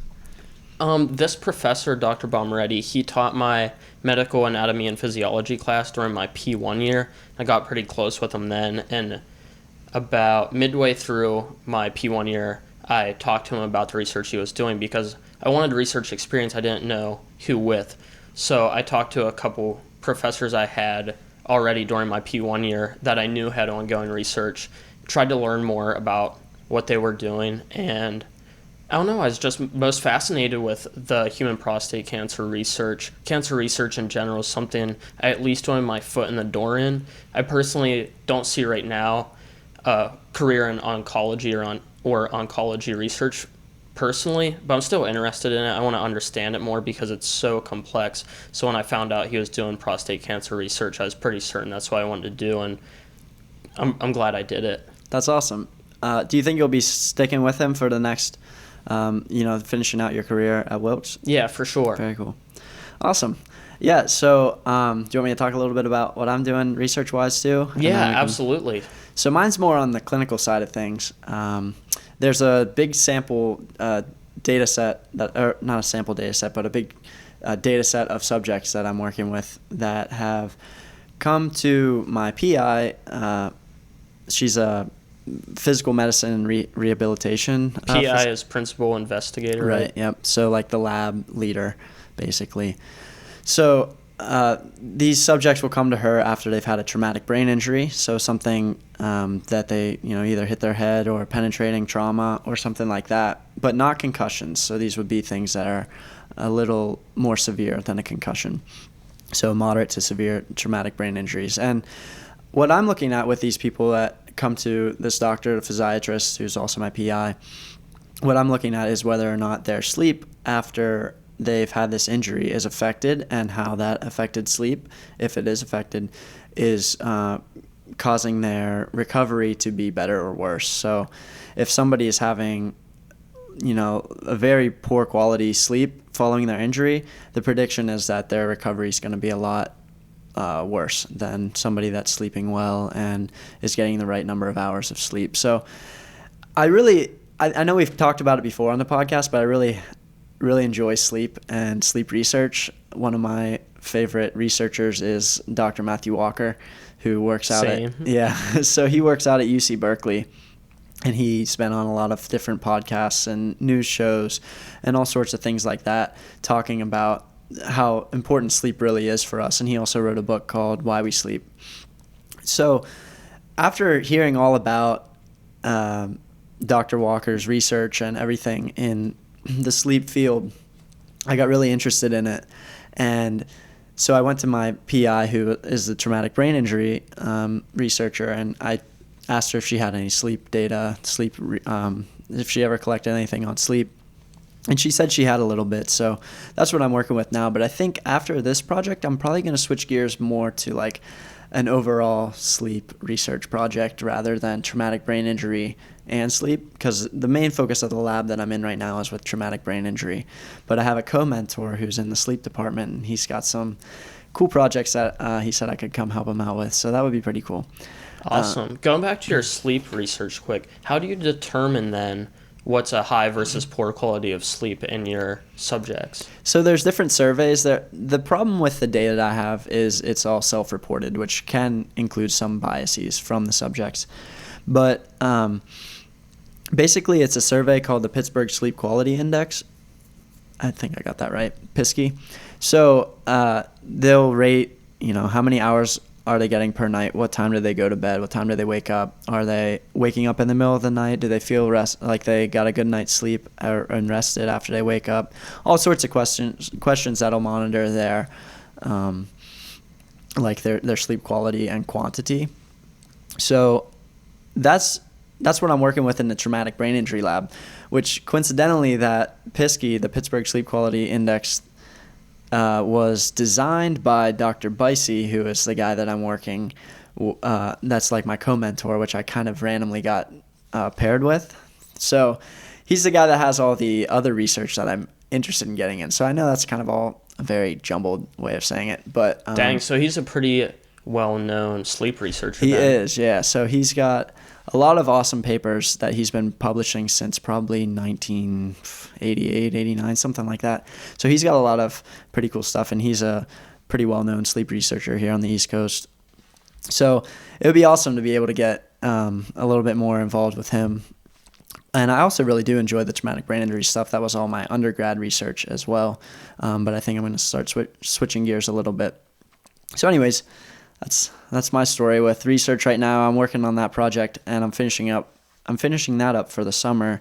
But I was funded through like an NIH training grant. So dang. So on a side note, any possible interest in sleep medicine someday? Kind of, yeah. So I'm not quite sure what kinds of opportunities I'll have with that in the Army. Right. But after that, and I haven't looked into it enough to know whether or not there are opportunities in the Army, and I'm kind of just assuming, which I probably shouldn't, but I'm just kind of assuming there aren't any opportunities like that really. But after I get out of the Army, or if I decide not to stay in the Army after my payback time, I think I could see myself getting into some sleep medicine stuff down the line. I gotcha. I could not be more ill-informed on this, so please take this with a grain of salt, but I had thought personally, when I started getting super fascinated by sleep and its importance, if I could have my own career in this. So I started looking into sleep medicine, but I kind of got deterred because so much of it was with mainly sleep apnea and narcolepsy, which are very important things to be addressed. But I guess my fascination was with how can I optimize my own sleep and what is the best possible way you can perform in relation to your sleep schedule, like your regularity, how long you're sleeping conditions, everything that goes into getting a good night's sleep.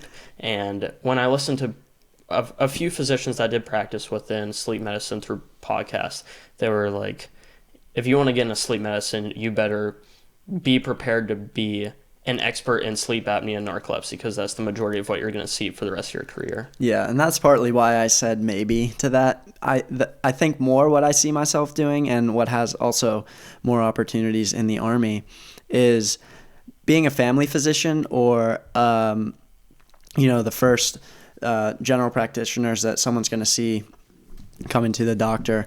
And these will, half the time will be healthy people that are just coming with small ailments, but I'll be able to work with them with not only sleep, but also diet, exercise, all sorts of things with their life to make them just have a better quality of life, not just because there's someone that's coming to you that's sick, but could you just be anybody.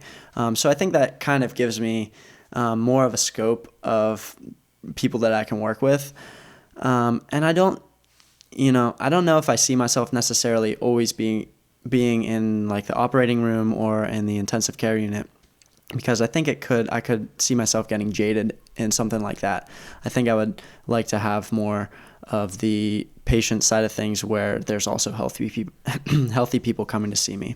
So I don't know. Gotcha. Yeah. I don't know. That's what I'm thinking right now, but I'm about to start my second year.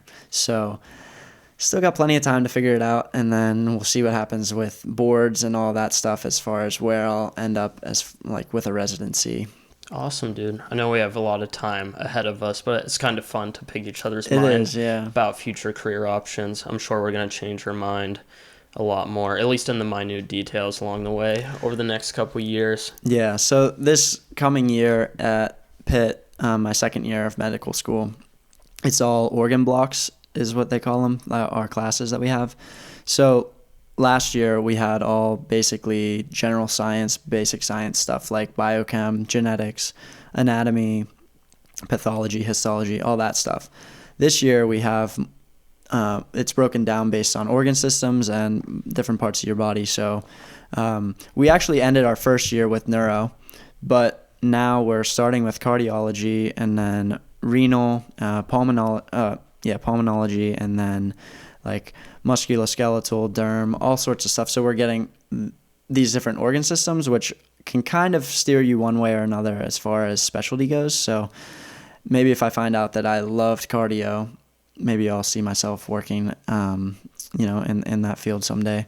When you go through in medical school by organ system, do you know if you'll start with the normal physiology and then go into pathophys and then like the disease management therapeutically? Then like how's that work? How do you cover the organ systems?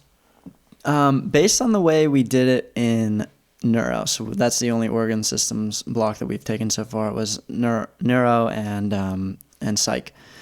Based on the way we did that, we started with just a kind of quick overview of anatomy of everything, a tiny bit of the physiology, but I think they, at this point, hope that you already know that from the MCAT and from undergrad. So it kind of jumps right into pathology and different diseases and things like that go into these different organ systems. So with neurology, we spent a lot of time talking about the different tracks going through the spinal cord and into the brain and where things can go wrong and what kind of what kind of problems you'll get if you have a lesion in certain areas of these tracts or certain areas of the brain. So that's the main focus of the organ blocks, but you do get a quick little overview of the anatomy and physiology right away. But I wouldn't say that probably doesn't last more than 3 or 4 classes. Gotcha. How's it work for you in pharmacy school? For the last 2 didactic years, which is in the majority of pharmacy students' opinions, the bulk of pharmacy school, that's when you go through kind of similarly by organ system. Our blocks are broken up into, so this first one's totally going to contradict what I just said, but we start, the first one's self-care, so that's where you kind of throw in a mess of things that aren't going to fall into other things that require seeing a physician first. We'll talk about self-care management with fever, with cough, with cold, with allergies. Go through a bunch of self-care exclusions, meaning if they have, for example, cough and fever together, we're immediately going to refer to someone like you because it is a good possibility, especially during flu season, they could have the flu, and they shouldn't be treating themselves if they have the flu. Stuff like that. After self-care, then it starts getting into, again, kind of contradict the organ system thing one last time. We go into infectious diseases. That's the probably hardest module of P2 year. Then we go into, this is where we start getting into organ system. We go into our JAM module. It's joints, autoimmune, musculoskeletal. That's when we'll touch up on the anatomy and phys for 1 or 2 lectures, then go into pathophys, then go into pharmacology / we break it up into pharmacology, and it's called clinical, because for us clinical pharmacists operate a lot differently than pharmacologists talking about how drugs work in the body, like how they work mechanistically. If I threw out an estimate, it's probably like 1/3 pharmacology and 2/3 clinical for most of these organ system blocks. The clinical being, how do you manage this disease, especially as a clinical pharmacist? What drug interactions do you need to know for these medications? What side effects do you need to know? What's the dosing schedule like? What's the duration like? What labs are you taking to monitor not only the disease, but also to make sure the drug isn't messing with her body somehow? That's pretty much the gist of it. And you get really, really good at just slamming your mind with clinical pharmacology details. And yeah, so that's how most of the modules work. After JAM, you go into GI. After GI comes into this academic year, similar to you, I'll do cardiology, pulmonary, and renal this semester. Then after that, I'll do endocrine, followed by CNS, followed by cancer, or cancer and CNS are switched, but very similar. Sounds good. That was a very drawn out answer, but it's just like trying to rack up for a comparison. Yeah.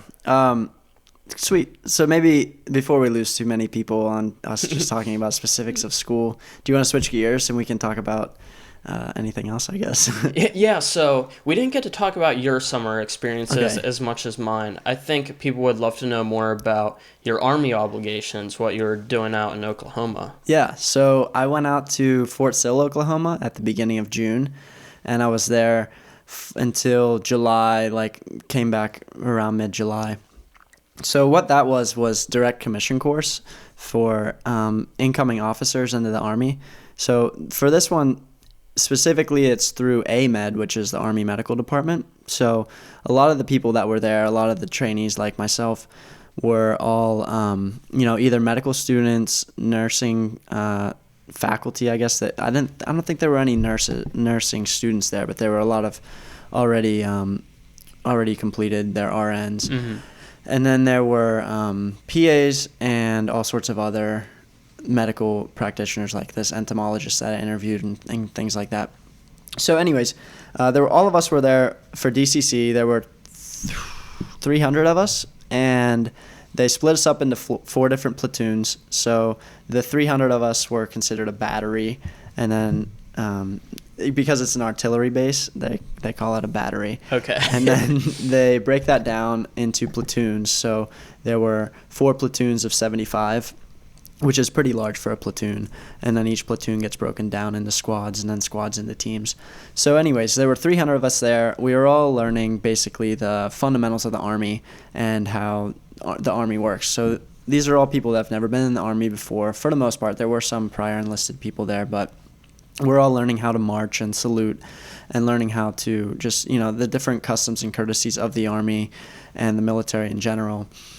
So we learned all that, and then we also had a lot of physical activity and shooting the M4. We did land navigation, which is basically plotting out points on a paper map and shooting an azimuth with your compass from your starting point and then just working your way to that point.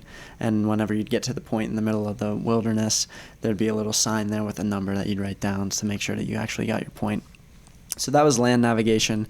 We also did, we did the rifle range, so we had to qualify with shooting. We also did we did some ruck marching. We did the gas chamber. So do you remember we talked to Dylan? Yeah, it sounded horrendous. Did you have to do something similar to that? Yeah, we also had to do the gas chamber. Holy cow. So fortunately, though, I knew what Dylan had told us and that it was something that you can get through. So I think if I would have gone into it and I got to DCC out at Fort Sill and they said, "Oh yeah, this week we're going to the gas chamber." Yeah, I would be terrified if someone told me that. Yeah, so I think knowing already Dylan's story, it kind of helped a little bit. Not that he buttered it up too much, because he was just saying it was like the worst thing that he did there. But it did suck. We had to go in there, do push-ups, and they call it the squat bender. So you basically doing air squats, so you get your breathing and your heart rate up. And they're in this little shed thing, they're cooking CS gas or tear gas basically, and it's just filling up the entire room. And at this point we have our gas masks on. So you're breathing fine, but you can feel the CS gas all over your skin, and you can feel your skin's burning because it's getting into your pores. But you're not breathing it in, it's not getting in your eyes because you have your gas mask on. So you can feel it burning on your skin without it breathing in, just that sensation against your skin will make it burn? Yeah, it's a very just tingly, burny feeling. Dang. So when you finally take your gas mask off, does it burn your lungs as well? So it starts out that the point that they say of this is, I think it's a lot more of a rite of passage, kind of not hazing, but just something you have to get through as a part of the Army, maybe even the military in general, because Kleck had to do it with the Marines. But so basically, you go in there with your mask, and then they make you break the seal on your mask for 3 seconds to start. So you break the seal, and they say, take in a deep breath. Everyone has to take in a deep breath. So you take in a deep breath, and you immediately feel the tear gas going right into your lungs, and you're coughing and everything. Some people are salivating a lot and drooling, and you feel it burn in your eyes and everything. But you're allowed to put your mask back on after the 3 seconds, and they say clear your mask. So you blow out as hard as you can and clear the gas out of your mask. And then that was to test, make sure your mask works. So then after that, they're like, everyone good? And we're like, yeah, everyone's good. So then he's like, all right, now we're going to take it off, and we're going to recite the Soldier's Creed, which is a kind of, I would say maybe a minute-long thing. Mm-hmm. But so he tells us how to, put your fingers underneath, take it off. So we take it off, and he says, everyone's got to make eye contact with me. So you can't close your eyes, so you have to feel the tear gas in your eyes. So everyone's looking at him, and immediately you're just tearing up, and it's burning so bad. And then you take that first breath as you start reciting the Soldier's Creed, and everyone immediately starts just coughing like crazy. Some people look like they were about to puke, and people maybe made it through the first line or the first 2 lines of the Soldier's Creed before you can actually you just can't talk, and you're just dying. So then they march you out of the chamber, and you have about I'd say a good 2, 3, 4 minutes of just pain until it goes away. But we walk out like flapping our arms like birds to get all the gas to get off of our clothing and skin. So anyways, long story, but I guess I would say I'm glad I did it now. It definitely was an intimidating thing going up to it, but it's cool to have the story and to have done it. And obviously, like, it doesn't do any sort of real damage to you. It's just like an in the moment. It feels like you're gonna die, as Kleck also described it. Sounds a little like hazing to me. Well, the Army's against hazing, Cole. So it can't be hazing, right? If that's what we're told. So, yeah, I don't know, because we also had to get mask fittings at Pitt for like biohazard type stuff and airborne pathogens. Mm-hmm. And the way they did it there wasn't put you in a tear gas chamber and make sure your seal works. They did it where we put our mask on and they sprayed this aerosol solution that has some sort of really sweet sugar like substitute or something. I don't know what it was, but basically they spray it all around your face and you're supposed to take in a deep breath and all that through the mask. And then if you could taste that sweetness on your tongue, it's an indication that your seal isn't tight enough and you need a different size mask. So I guess the Army could have gone that route, but it doesn't sound quite as cool as, we got tear gassed in the gas chamber and everyone was almost puking. Yeah, it does seem like a more memorable moment for sure. Yeah. But anyways, that was fun. So we did that. We did, let's see, I guess I already mentioned all the other stuff for the most part.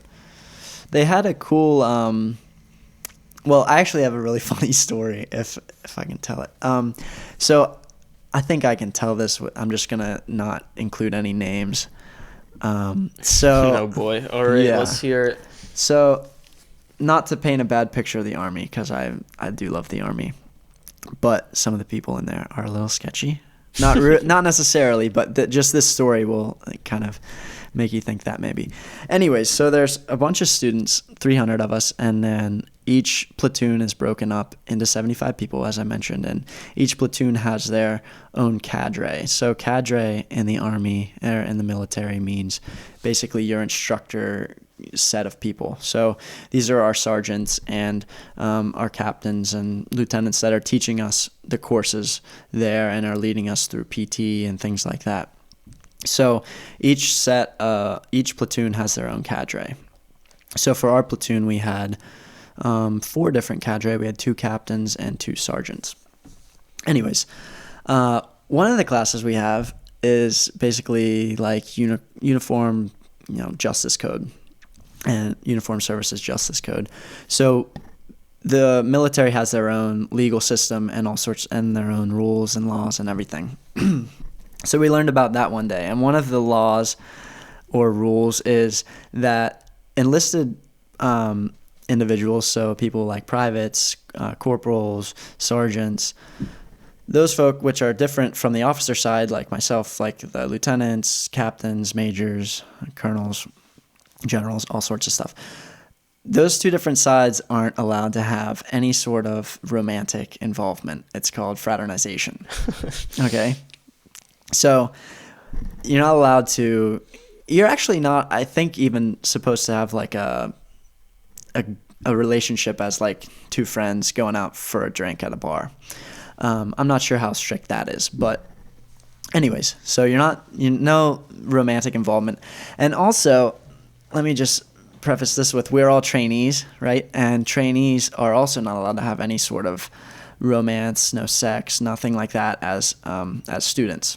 So all the kids are... Oh boy. Yikes. Crisis averted, maybe? Whatever. All the students at basic training or anything like that, you're not allowed to have any sort of romance or sex or anything. So anyways, for anyone listening on the audio, I just spilled all my water. But Hunter, could you grab some paper towels? Thanks. So anyways, you're not allowed any romance, and the students aren't allowed to have any of that on their own, and we're not allowed to drink. We're not allowed to do anything while we're on these active duty trainings. So it's the very last day. We all graduated, and Thanks, Hunter. We all graduated, but we're technically still on student status while we're living in the barracks. So you're not allowed to go out and drink, and you're not allowed to do any of the things you're not supposed to do. But some people decided that, hey, we just graduated, we might as well go out and have a few drinks because we're on pass right now and we can go off base. So some people went out drinking against better advice from our company commander. Anyways, so I'm on fire guard that night, which means you have to stay up for a certain hour of the night to watch, make sure everything's going well. And my roommate also had fire guard that night. And there were 4 of us in a room. So his fire guard was from, I want to say 1 to 2 or 2 to 3. I think it's 2 to 3. Mine was 4 to 5 a.m. So let's see. The people went out. We had a curfew at 10. There were 5 people that didn't come back for curfew. But the commander didn't know that because he didn't actually take attendance because a lot of people flew out that day. So 5 people are missing, but only really the students know about it. Is there anyone's obligation to report that?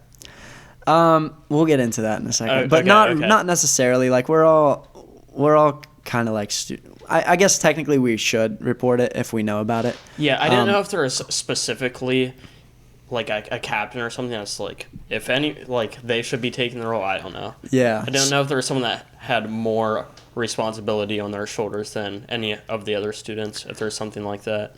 Well, not necessarily. I mean, I didn't know about it at first, and most people I don't think knew about it. There was just a platoon leader that knew about it, which platoon leaders are, for our class, were just other students that got selected as the leader. So there was a platoon leader that knew that 5 of her people in her platoon weren't there, but, she was working her hardest to get them back there and not get anyone into trouble. But she got a phone call from someone that had left base earlier that day and got a hotel room because they didn't feel like staying in the barracks for the last night. They just got a hotel room near the airport and they were flying out in the morning. And she got a phone call and said, they said there were like those 5 people that were missing from curfew, that they were at the bar with them, and everything's all good except one girl just went off and they didn't know where she went, and now they can't find her. Oh boy. So there's already 5 missing people, but they were kind of accounted for. Everyone knew where they were. They were out at the bar at this town nearby called Lawton. But now there's someone that's actually missing because no one can find this girl that left, and they don't know where she went, and she didn't tell anybody. So there's a missing person now. So at this point, the platoon leader's like, I probably should tell somebody because it's now like 12 or 12:30 at night. They're 2.5 hours past curfew. So she's calling the people that are at the bar and it's like, get back here now. Like, things are kind of serious now. Like, just come back. And they're like, oh, yeah, we're coming back. And like an hour goes by and she calls them and she's like, where are you guys? And they're like, oh no, we're getting in an Uber now, we're coming back. Another like half hour goes by and she's like, where are you guys? Like, you're still not here. And they're like, oh, we're stopping at Whataburger right now, we'll be back soon. Holy So cow. she's like, I've had enough, there's a missing person, you guys clearly aren't taking this seriously. So she woke up the commander and was like, hey, somebody's missing. There's these 4 other people that have been out, but they're coming back. I just wanted to like get some advice because if I don't report this and something happens to this missing girl and I knew about it, like that's a lot on me too. So he's like, yeah, okay, whatever. Like, we'll get things figured out here. So he has to walk to get his laptop at a different building. So he leaves. And then as he leaves, or he's gone, my roommate's on fire guard right now at like 2 to 3. The 4 other people come back in. And he's like, okay, you guys all go into this room. Just wait there until the commander's back. Like, you guys screwed us over for the night. Like, you'll have to talk to the commander. But the one missing person was still gone. So the commander comes back and he's talking to them in the room. And my roommate hears like this noise outside, like chain link fence rattling and stuff. And he's like, what's going on out here? So he walks outside because he's on fire guard to see who's out there, and he thought it was the missing girl. So he finds, from a distance, he sees this girl making out with someone, which is not allowed because we're students and whatever. So he goes up to confront them and is like, hey, get back in here. And, like, you're screwing up everyone's night. And as he goes to confront them, he finds out it's not even the missing girl. It's another random student from the barracks that's out there making out with a cadre member. Oh. So, yeah. So that happened. He came back in, brought the girl back in. The cadre had an exchange with a different student, and then he left. And so this girl's back in the room where everyone else is, and they're like, oh, this isn't the actual missing girl. So then they find out like 2 hours later that the other missing girl went home with a different cadre member from the bar. Holy cow. So this whole thing is just like, whoa, this is insane. At this point, did other higher-ups get involved, or was it just that commander? So the commander, but then he called in so the commander is a captain, and he called in the first sergeant to come in and take care of his enlisted guys on the cadre. So yeah, that was a crazy story. It was just a ton of drama at the end of it was literally our last night in town. We were all most people were like, I just want to sleep, get out of here, like fly out the next day. But it turns out that, things got pretty wild that last night. So Dang. I think a lot of people are in a decent bit of trouble, but I'm not going to go into any more specifics on it because I don't want to, expose anybody or anything like that. But yeah, it was pretty insane. Are you glad you were on the fire guard that night? Oh, yeah, I didn't even talk about my fire guard. Oh, what happened? Well, nothing, but whenever I was on fire guard from 4 to 5, so I didn't know anything that happened overnight, but my roommate was down there he was still on shift when I woke up at like 3:30 to go down for fire guard. And I was like, he was supposed to be on from 2 to 3. Why is he still down there? So I ran down and I was like, hey, what's going on? Like, did someone not relieve you? Like, I'll just relieve you early for my shift. And he's like, no, like I have to stay here. So I thought immediately that he got in trouble or something, like, oh, maybe he showed up late for fire guard and he's stuck here. So I was like, all right, well, I'll be back down in 30 minutes. So I came back down and I see him writing out a report, or I don't really know what they called it, but it's basically he's writing out what he saw in written form. And I was like, whoa, that sounds crazy. Because he just said I walked outside and saw 2 individuals making out and then confronted them and made the girl come in. And so I was like, oh, that sounds crazy. Like, what 2 students were doing that, right? He's like, I'll tell you later. And so he goes back up to go to sleep because it's been so late. He's been up for like 2.5 hours now at this point. And I see 2 other people come walking up to the counter, a guy and a girl. And I'm like, oh, this must be them because they're handing in their written reports. And then the girl sits down next to me while she waits for the commander. And I was like, what happened last night? And she says, oh, yeah, people in my platoon were doing all this crazy stuff. And then like that whole story I told you about. So that was actually the platoon leader that was there. And I thought it was one of the people that was like caught making out basically.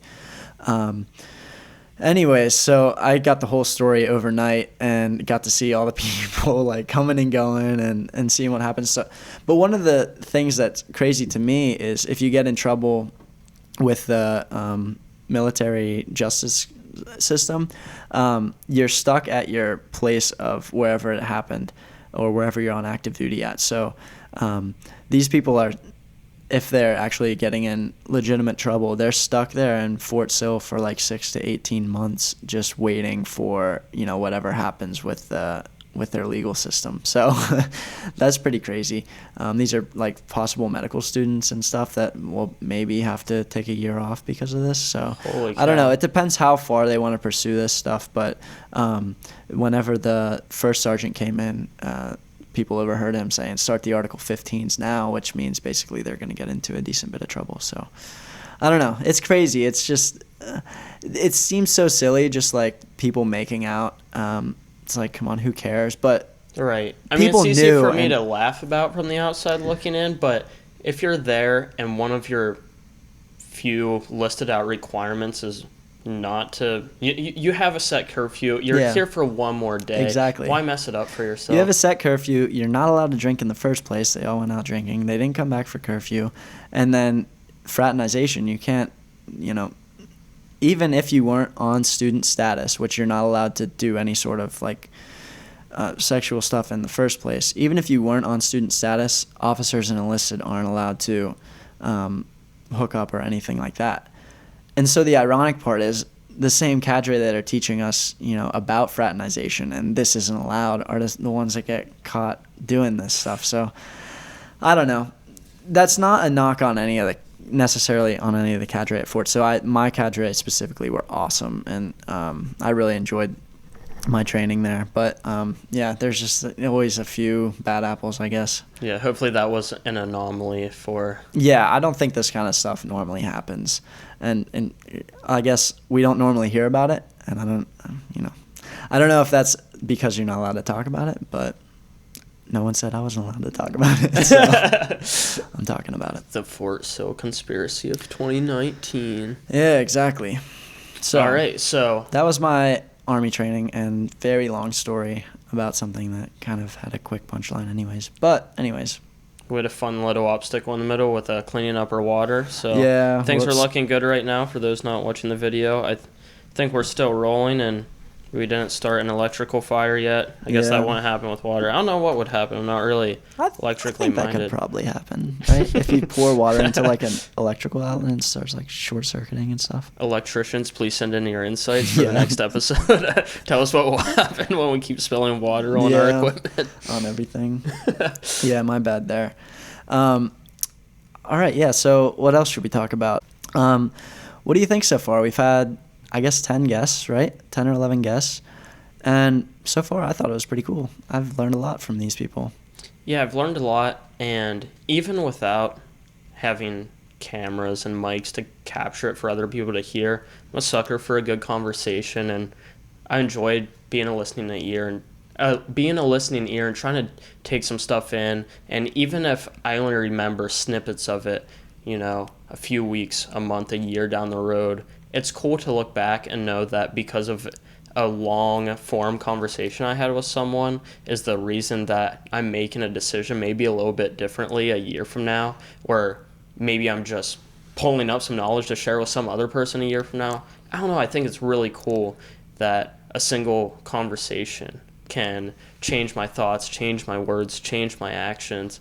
And yeah, so like that's the feeling I have when I reflect on all of the conversations. A little bit more specifically, we talked about how we think there's already so many things we messed up, but also so many things we've learned along the way. I'm sure we're just going to keep improving. Yeah, so one of the things that I guess we probably haven't even done in this episode that I think might be something that I'm interested in trying to work on in the future is trying to find more of a target audience, perhaps, and see what our listeners are interested in hearing from us. So I know sometimes we go down these really long rabbit holes, especially with our educations in general. So we'll talk about classes or application process to law school or grad school or medical school. And I recognize that there's a lot of people out there that, are already done with their education and are working steady jobs right now and aren't really interested in hearing, like, how do you apply to these certain things. But I think at this point we've had most of the, so we've talked about the process to apply to law school with John Hershey. We talked about grad school with Jen Hounds. I've talked a little bit about medical school, and you've talked about pharmacy school. So I think we kind of have covered those bases at this point. So going on in the future, maybe we won't dive down those rabbit holes quite as much for those that aren't interested in listening to them, because we do recognize that if you hear us talking for 20 minutes straight about classes or about something that's just totally not interesting to you, you're probably just going to turn the podcast off, which might have happened at this point already for you. Anyways, beyond that, I think just us trying to find a target audience is one thing to try and do. But we can't really do that without you guys' feedback. So let us know what kind of stuff you like on our show and what kind of stuff you're interested in hearing about, because maybe people do want to hear about all these processes to apply to schools and what classes we're taking and things like that. But maybe they don't. So we need that feedback to continue coming in. Also, I also got a great suggestion from my friend Kevin, who lives in New York City, about splitting up our long-form talks and podcasts into these smaller clips, like 5 to, maybe 3 to 10-minute clips, where it kind of focuses on a specific part of the conversation, so someone doesn't have to listen to, 50 minutes into the podcast to find the one thing that they're interested in hearing about. So that was a cool tip, and I've started doing that. So we're going to have a second YouTube channel with just clips from our shows so that people can find some interesting things without having to listen to a full hour if that's not kind of their cup of tea.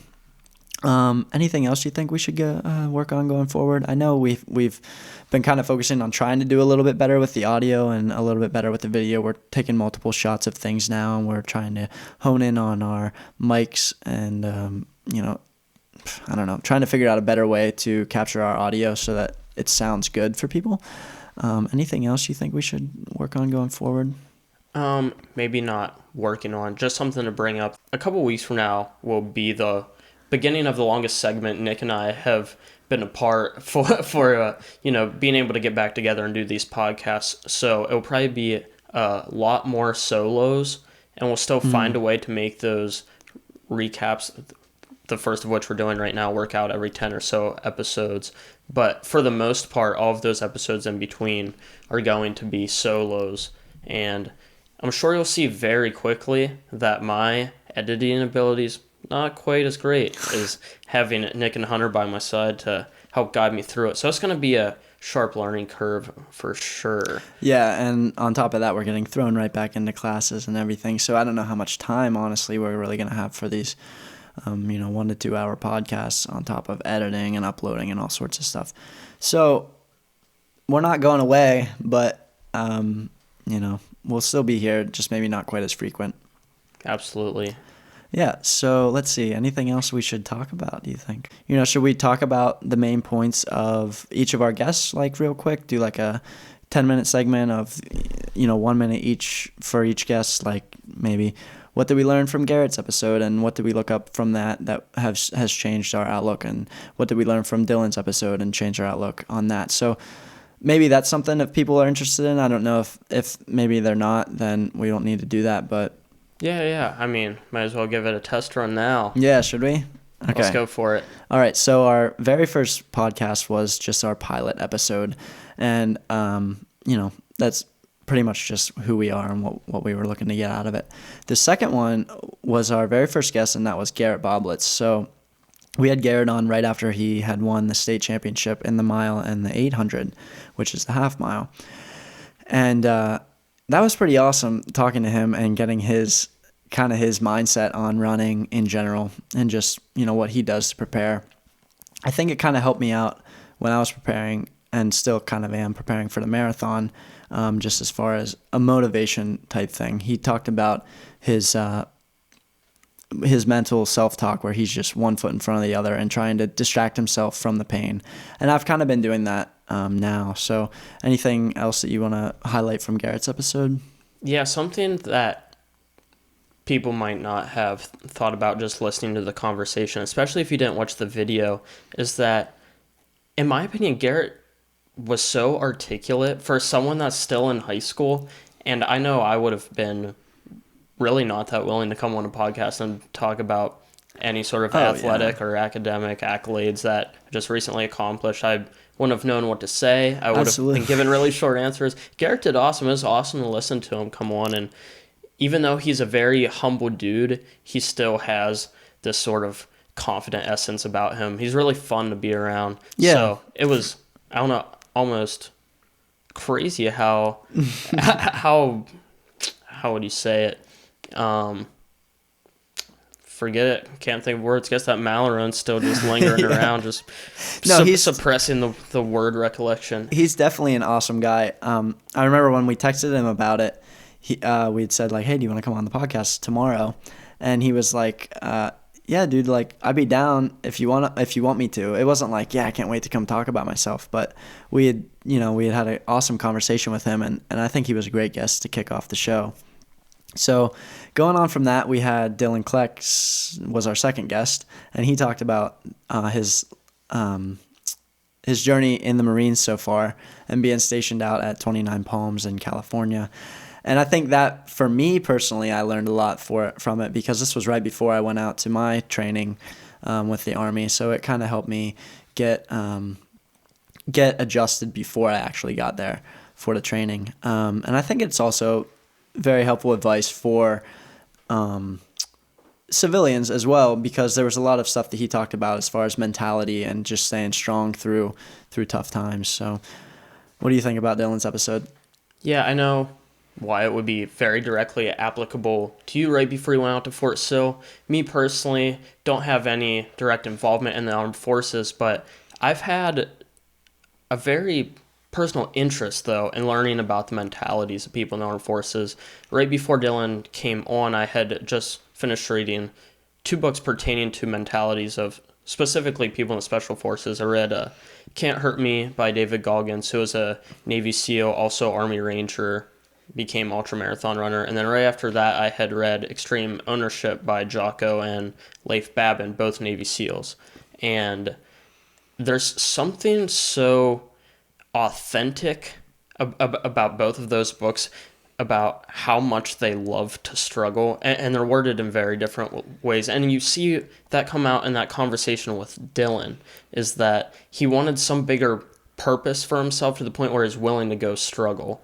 And Yeah. we heard mostly about boot camp struggles, but I'm sure there's also other, maybe more silent struggles that he's going through now. And I don't mean to put that in a negative light, but I mean struggling for some greater good. Yeah, I love agree. listening to people in the armed forces talk about that sort of mentality, because I want to cultivate the same mentality.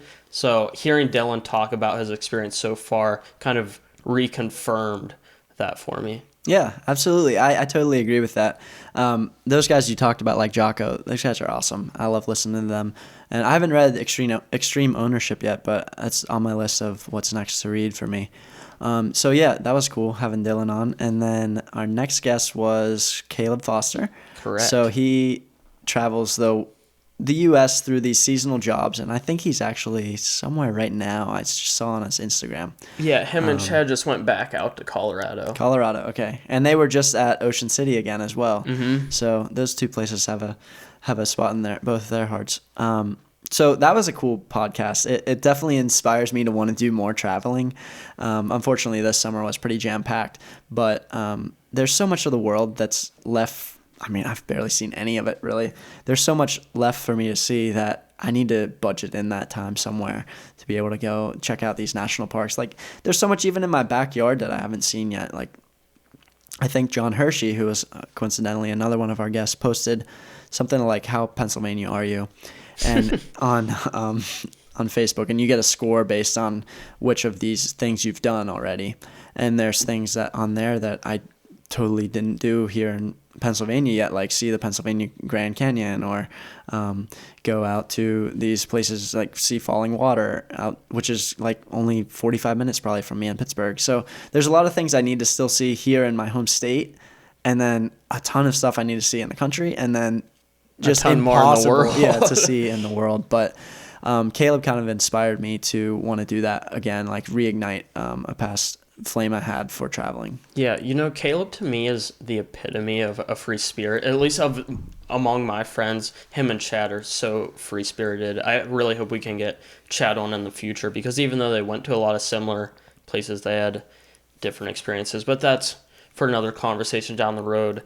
What's weird to me, though, is we kind of romanticize these experiences, but we're so keen on and not setting that time aside for ourselves and just working and working. Yeah. I kind of like keeping those free-spirited friends around to keep me willing to adventure, but at the same time, I couldn't see myself personally being able to bounce around from place to place, just because I don't quite have that ability to be working hard with an aim towards some goal each day. You know what I mean? And maybe not necessarily doing it in the same manner that Caleb did it, as far as taking these seasonal jobs, but using him as inspiration to do certain things. So I know we've been talking about Chad as well, and Chad just kayaked from Juniata here to the whole way to the ocean through the Susquehanna and then to the Chesapeake Bay.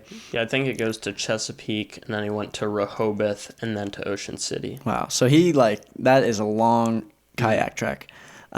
And I don't know how much inspiration this had for you, but I know you're going on a big kayaking trip as well. So it's kind of one of those things that, if he can kayak literally like 2.5 states away, you guys can do a 3-day trip or whatever you're going to do, which is awesome. Like, I really wish I could go along on that.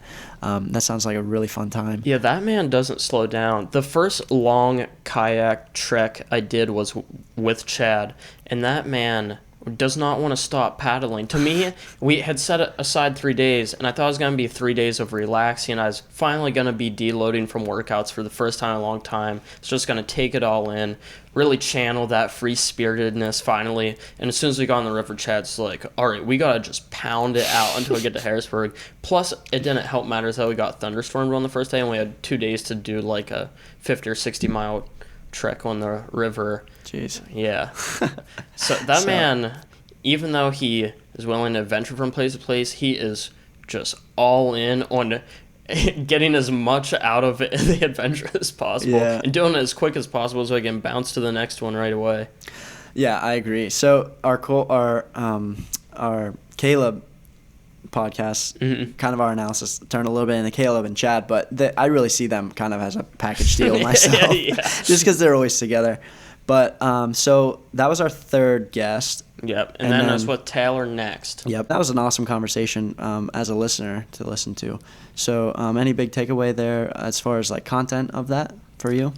No, I feel like Taylor and I are borderline, aside from physically, mentally, I feel like we're mirroring images of each other.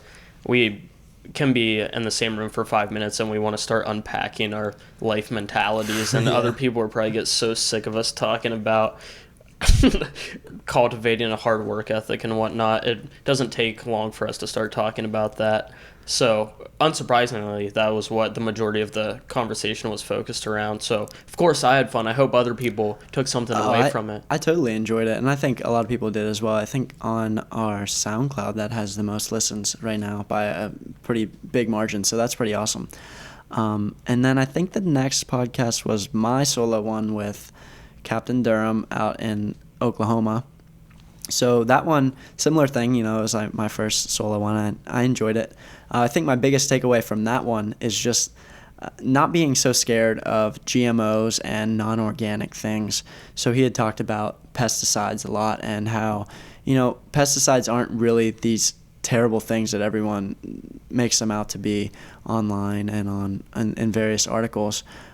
He's worked with everything firsthand, and knows all the research like the back of his hand. So for him to say that we don't need to be necessarily worried about eating organic or eating non-GMO, I think that's a really helpful tip for a lot of people that can hear it from somebody firsthand. Yeah, he was a cool guy to listen to and talk to for sure.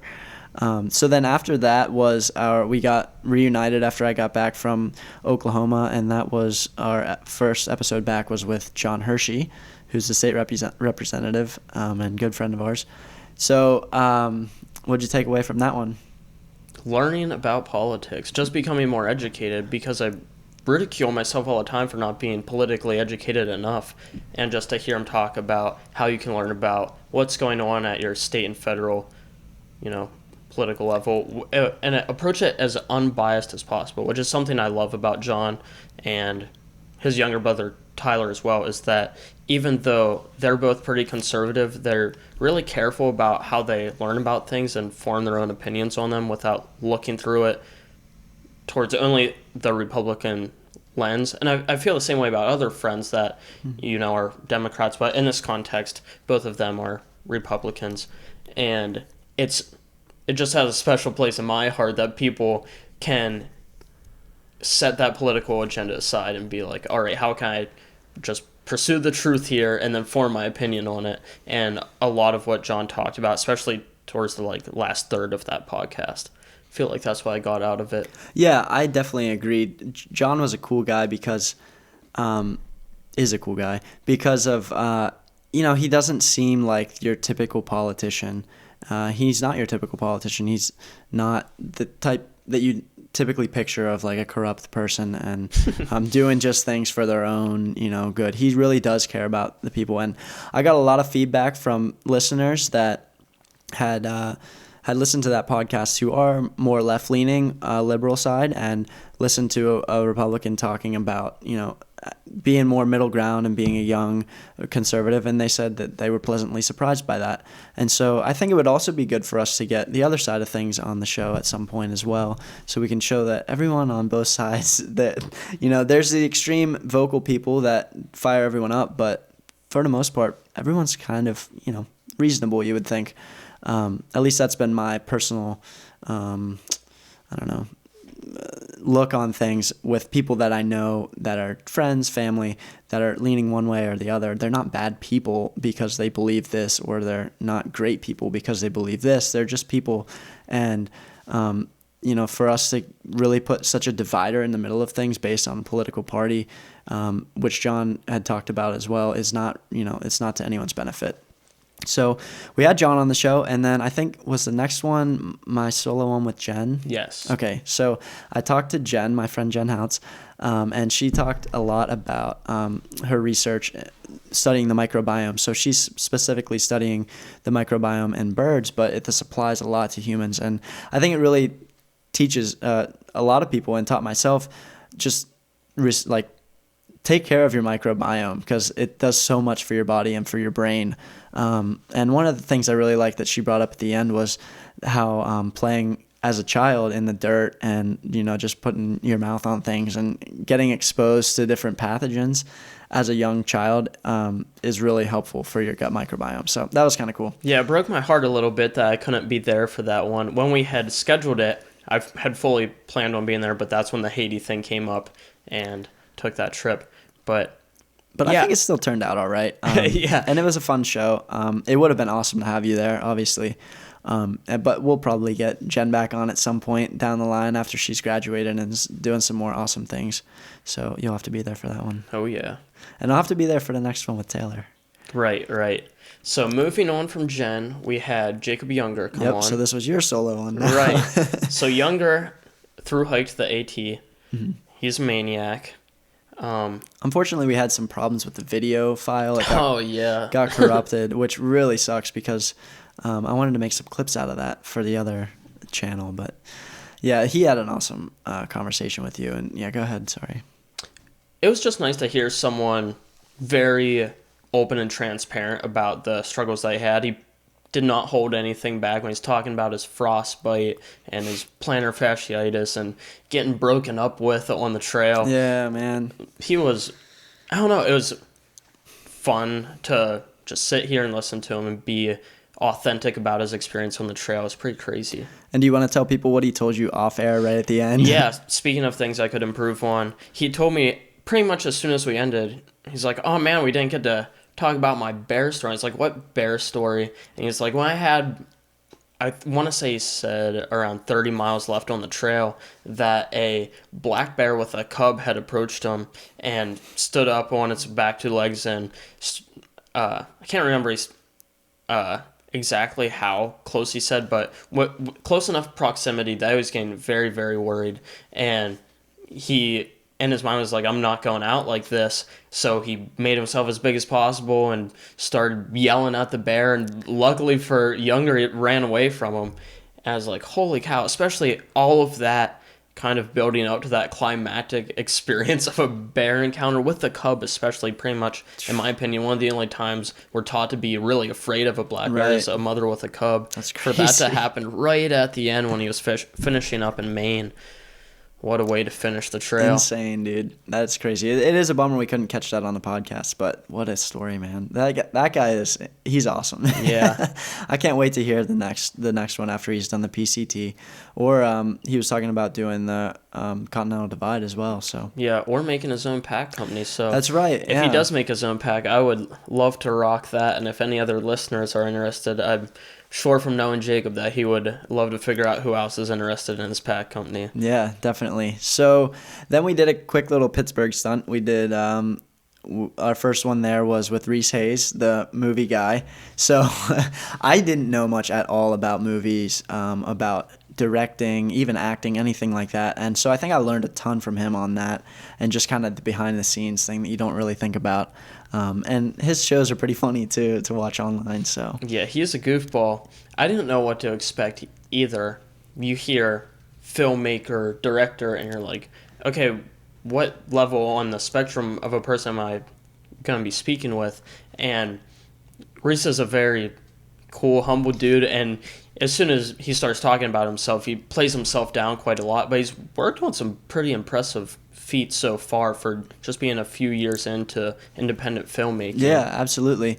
And I think the theme with a lot of our guests so far is that they have so much potential to do something big. Because we keep saying after everyone, we're like, oh, well, we can't wait to get you back on after XYZ.